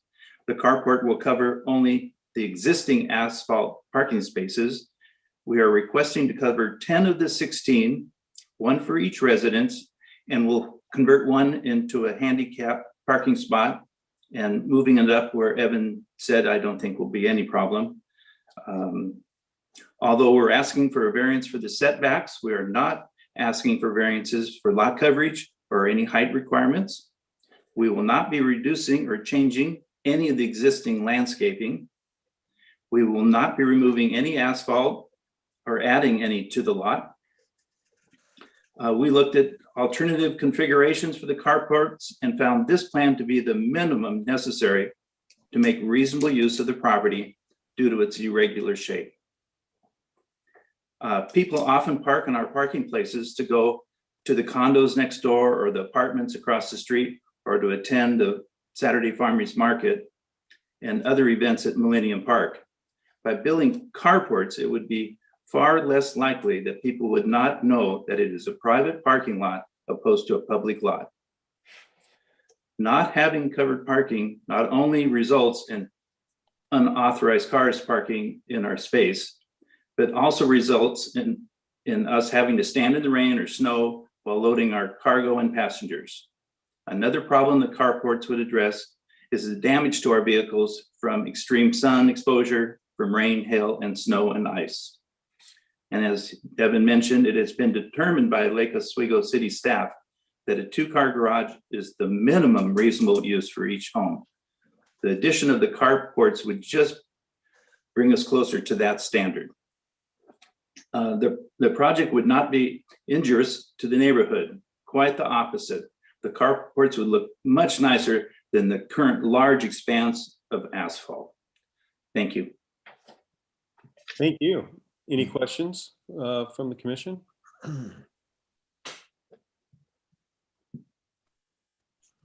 Okay, I do have one. On the renderings, when you pull into the carport, would that be a new fence at the front of it? Only, well, it did when we originally had the 2 up front, but we found there was a water line that went underneath those 2. So now we moved them into the back.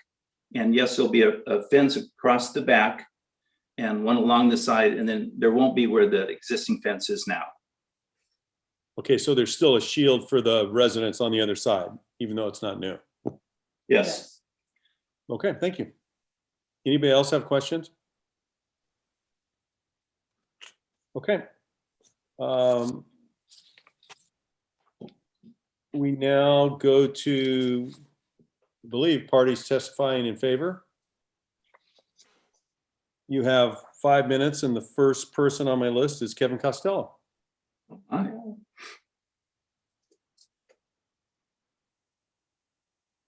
Kevin, are you there?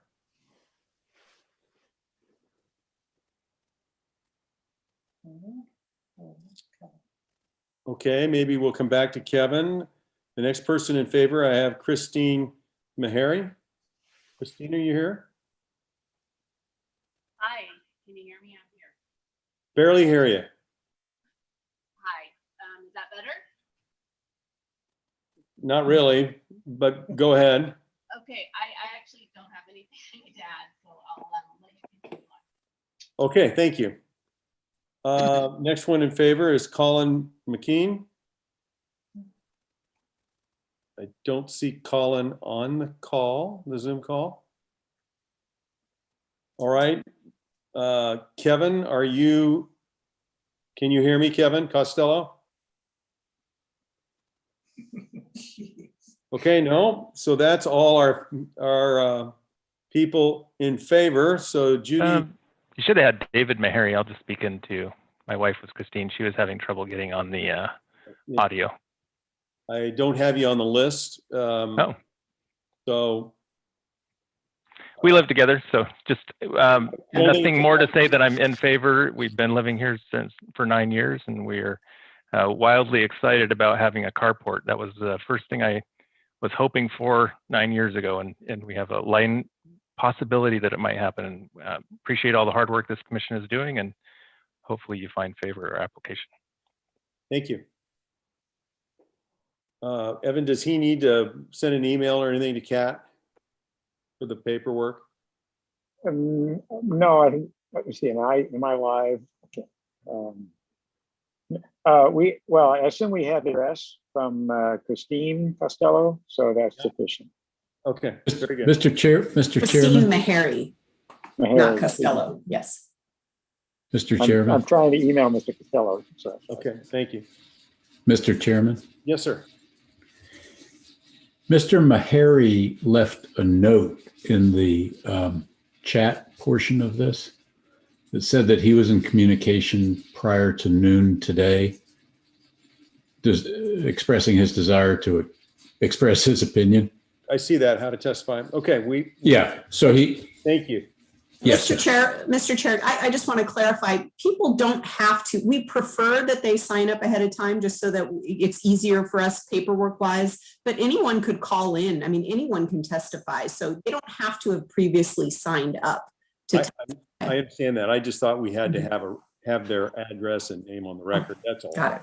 Getting that. I probably didn't express myself correctly. Okay, so that brings us to opposition. Judy Sellender. I don't see Judy on here. Kat, am I not seeing her?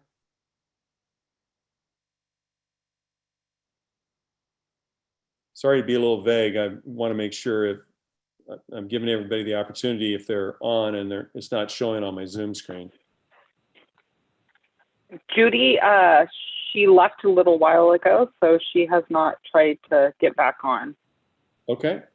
And did you email Mr. Costello?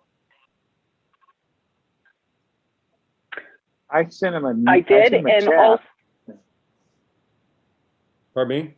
And also, we have. Sorry, it's under Mike, but I believe it's Mike or Lori Kehoe in favor of the application on the line too. Okay. Chair, we're here. May we talk? Yes. Okay, this is Mike Kehoe. We're residents. My wife Lori's here with me. Yes. And we're in support of this. The only comment we have is I actually park in that last space and back up into what was proposed to be the handicap space.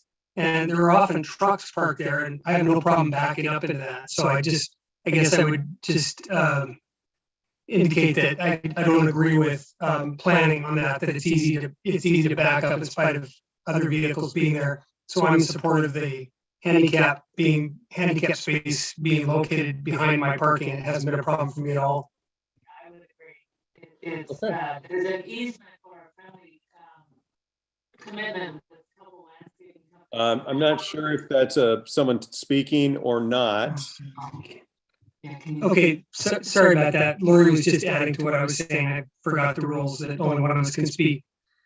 So I'm in support of it, and we were supportive of the whole project. You both can speak. You just have to do it individually. And I could hear in the background, but we couldn't hear what she was saying. Thank you, Mike. Hi, it's Lori Kehoe, and just to further what Mike had mentioned, there are a couple landscape companies that we allow to park in our property now to service the houses on the street that we are adjacent to. And so we have lots of experience backing in and out of our garage with those larger landscaping trucks there, and it's very simple. So I'm just urge you to consider that spot as well for the handicap park. Okay, thank you. Seeing no other testimony, I don't think, do we need to have rebuttal, Evan? Well, first of all, I'd give Mr. Costello one last opportunity. Costello, can you hear us? All right. I would go ahead and give the opportunity for rebuttal to the applicant if they can identify any statement that was in opposition to their project, to go ahead and rebut. Okay. If there was none, they don't need any rebuttal. Would you like to rebut anything? The only thing was the two comments in the file, they both were concerned about construction. One mentioned they're, kind of done with it because of City Hall. But this is a pretty small project. We can keep all of the lumber on our property. It's a big lot. It will be just pickup trucks, 2 of them maybe at a time. We're not going to have any major. And we have, so far in the last couple of years, 3 homes down here have been rebuilt, and those are major.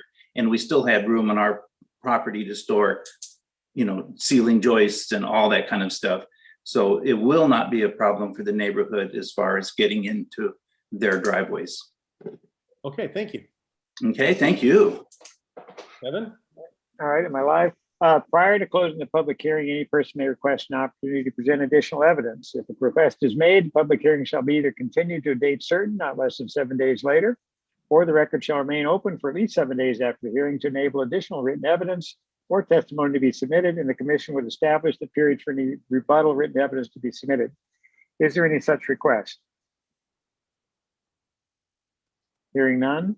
Unless waived by the applicant, the commission would allow the applicant at least 7 days after the record has been closed to all other parties to submit final written argument in support of the application. That information would be considered part of the record, but would not include any new evidence. So I would ask the applicant, do you wish to submit final written argument, which would delay the commission's decision and deliberation until the next meeting? Or do you want the commission to deliberate and decide the case based upon the evidence and argument they've already received? That was a little bit confusing for me, but I do not want to complain about anything I've heard, and I don't want a continuancy, or I don't want to add any information either. All right, I take that as a waiver of the opportunity to submit final written argument then. And Yes. Mr. Chair, you may proceed with deliberation. Commissioners, anybody have a motion or any discussion on the item before us? I have, Mis- go ahead. Wait a minute. Mr. Chairman, Mark, I have a question. Was a little bit confused only with the handicap parking issue. And I understand the 2 issues with the 2 spaces. But if I heard it correctly, and please tell me if I did, that with the proposal that's on the diagram, where it's utilizing the easement to the adjacent lot, that the gentleman who actually parks in that space over here said it is not an issue for him to pull out and to move forward. And yet staff indicated that it was an issue and therefore couldn't be considered as an option. And that's why it was listed as one of the changes that we had to accept. I'm just a little bit confused by the 2 options. Can anyone help me? well, my understanding is the applicant said they were fine with moving it to where the city wanted to put it up front, if that's what they requested. So I'm not sure if Evan and Jessica, you know. There was some other issue that came up with moving it to that site that had to do with trucks and also another parking space that needed to back up and that it was a conflict. So I'm conflicted. I just don't understand. I can Go ahead, help. Evan. Yeah. Okay, so when you put a new parking space in a parking lot, it has to meet the dimensional standards of the parking standards. For a 90-degree parking space, which is what's in the garage, our code says even for the smallest parking spaces, which are compact, you need at least a 20-foot aisle width to back out if cars are parked there. What they have right now is 14 feet. They're proposing 14 feet. It's 6 feet less than the code requires. That's why we're recommending that it be moved to the south of the driveway. Got it. Thank you. Randy? Planner Evan, it seemed to me also you were saying that proposed change of location of the handicap spot was to a place where traditionally it had been marked as a handicap spot. And also that was preferable because it was, as I understood it, closer to get to the units themselves than the new proposed one. So I just wonder, can we, I would be in favor of that change of the handicap spot as the staff is proposing, rather than on the easement parking, but can we also allow that area to be, I don't know if it's paved now or whatever, I guess it is. Can we allow that in light of the testimony by Lori and Mike Kehoe, that landscape and utility vehicles park there and they don't impede other movement, can we allow that to remain, I guess, an open paved area for landscape and utility vehicles while moving the handicap spot to where the staff suggests it be moved? Well, it's just paved area now. It's not striped. I don't think anybody's supposed to be parking there.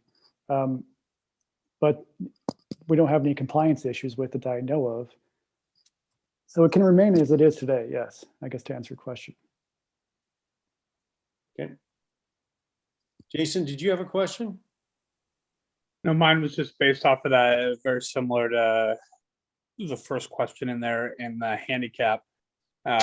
I appreciate the fact that, you know, on the current proposed area, yes, that the individual may be able to back out and they're fine with it, but we can't guarantee that person's going to be residing there and having that same parking spot. The next person that parks there may not want that, may not be able to do that. And it may not, and it doesn't fit the criteria. So I absolutely, you know, agree with Commissioner Arthur based off of Evan's proposal. That's where I would be approving my or putting my vote for approval. Okay, thank you. Kirk? I would vote to approve it, and I like the idea of the handicap spot being moved closer to the structure. And I agree with Mr. Frankel that just because the current person is able to park there doesn't mean the next person is, and it doesn't meet code. So I'd be willing to approve the application with the condition imposed by staff. Okay, thank you. Craig? Yeah, I'd approve a motion with the change in the handicap spot. Okay, thank you, Craig. David? Yeah, I think that most of us may have not had the experience of trying to get an ADA handicap parking spot approved. Available 360-degree surround view monitor, not found on the Honda CRV. Whoever's turning that on. Thinking about a Honda. Right. You know, the part of the conditions of approval is to go through the engineering design or submit the plans and make sure that the dimensional standards are met. Because, you know, it's not just the cities who's going to enforce the ADA standards, it'll be the ADA people themselves. So, you know, I have confidence that in the end, you know, that ADA parking stall will have to work, or it'll cause a lot of trouble for a lot of people. So given that change to improve the ADA space, I'm all for it. And the proposal. Were you making that in form of a motion? Well, no, I was just piping in like everybody else before someone makes a motion, you know. Well, everybody else had piped in, so I thought maybe. I'll make a motion. I move to approve with the condition that the ADA parking stall is relocated as suggested by city staff. Second. Thank you. Let me get a checklist here. Shearer, yes. Paulson? Yes. Smith? Yes. Arthur? Yes. Silent? Yes. Berardi? Yes. Frankel? Yes. It passes. All right, motion passes 7-0. This is a tentative decision by the commission with written findings brought back to the commission at the next meeting on May the 17th at 7 o'clock. Okay, thank you. Our next order of business will be a management update. Jessica, do we have anything? Yeah, so I think you saw in the last, or in an email that Kat forwarded, that the plan, at least for right now, and it can change depending on the COVID restrictions, that the would be meeting in the second meeting in June, which is June 21st. So that's potentially your first in-person meeting. The council will be meeting the second meeting in June. And so if that occurs, then the commission would follow, because that's the direction we've gotten from management, is that once the council starts meeting, then the boards and commissions will start meeting in person. But again, I'll keep you updated, but that is the soonest that it would happen as of right now. We do, of course, have the continued item on May 17th, along with the findings for this last case. And at this point, we also had a continuance to June 21st. This was the applicant requested a continuance at the last hearing and has requested an additional one, which Chair Scheer has approved. And that's for the first evidentiary hearing. So you guys haven't seen any materials on that one yet, but we do have something scheduled for June 21st as of right now. So if we do have a meeting, we've got something on the schedule. So that's what we have coming up. I will report to you that I have gone up and looked at the council chambers today, and they're still working on it, but it's a beautiful space, and I think you guys will certainly enjoy it. It has a wonderful view when you do come in, so I'm excited for you all to see it. It's quite a lovely space, and that's all I have. Great. Thank you. Anybody have anything else? Well, it's always a pleasure to see you all. So stay well, and hopefully we'll see you soon. Thanks, Jeff. Thanks, guys. Thanks, Jessica. Bye. Kevin. Bye.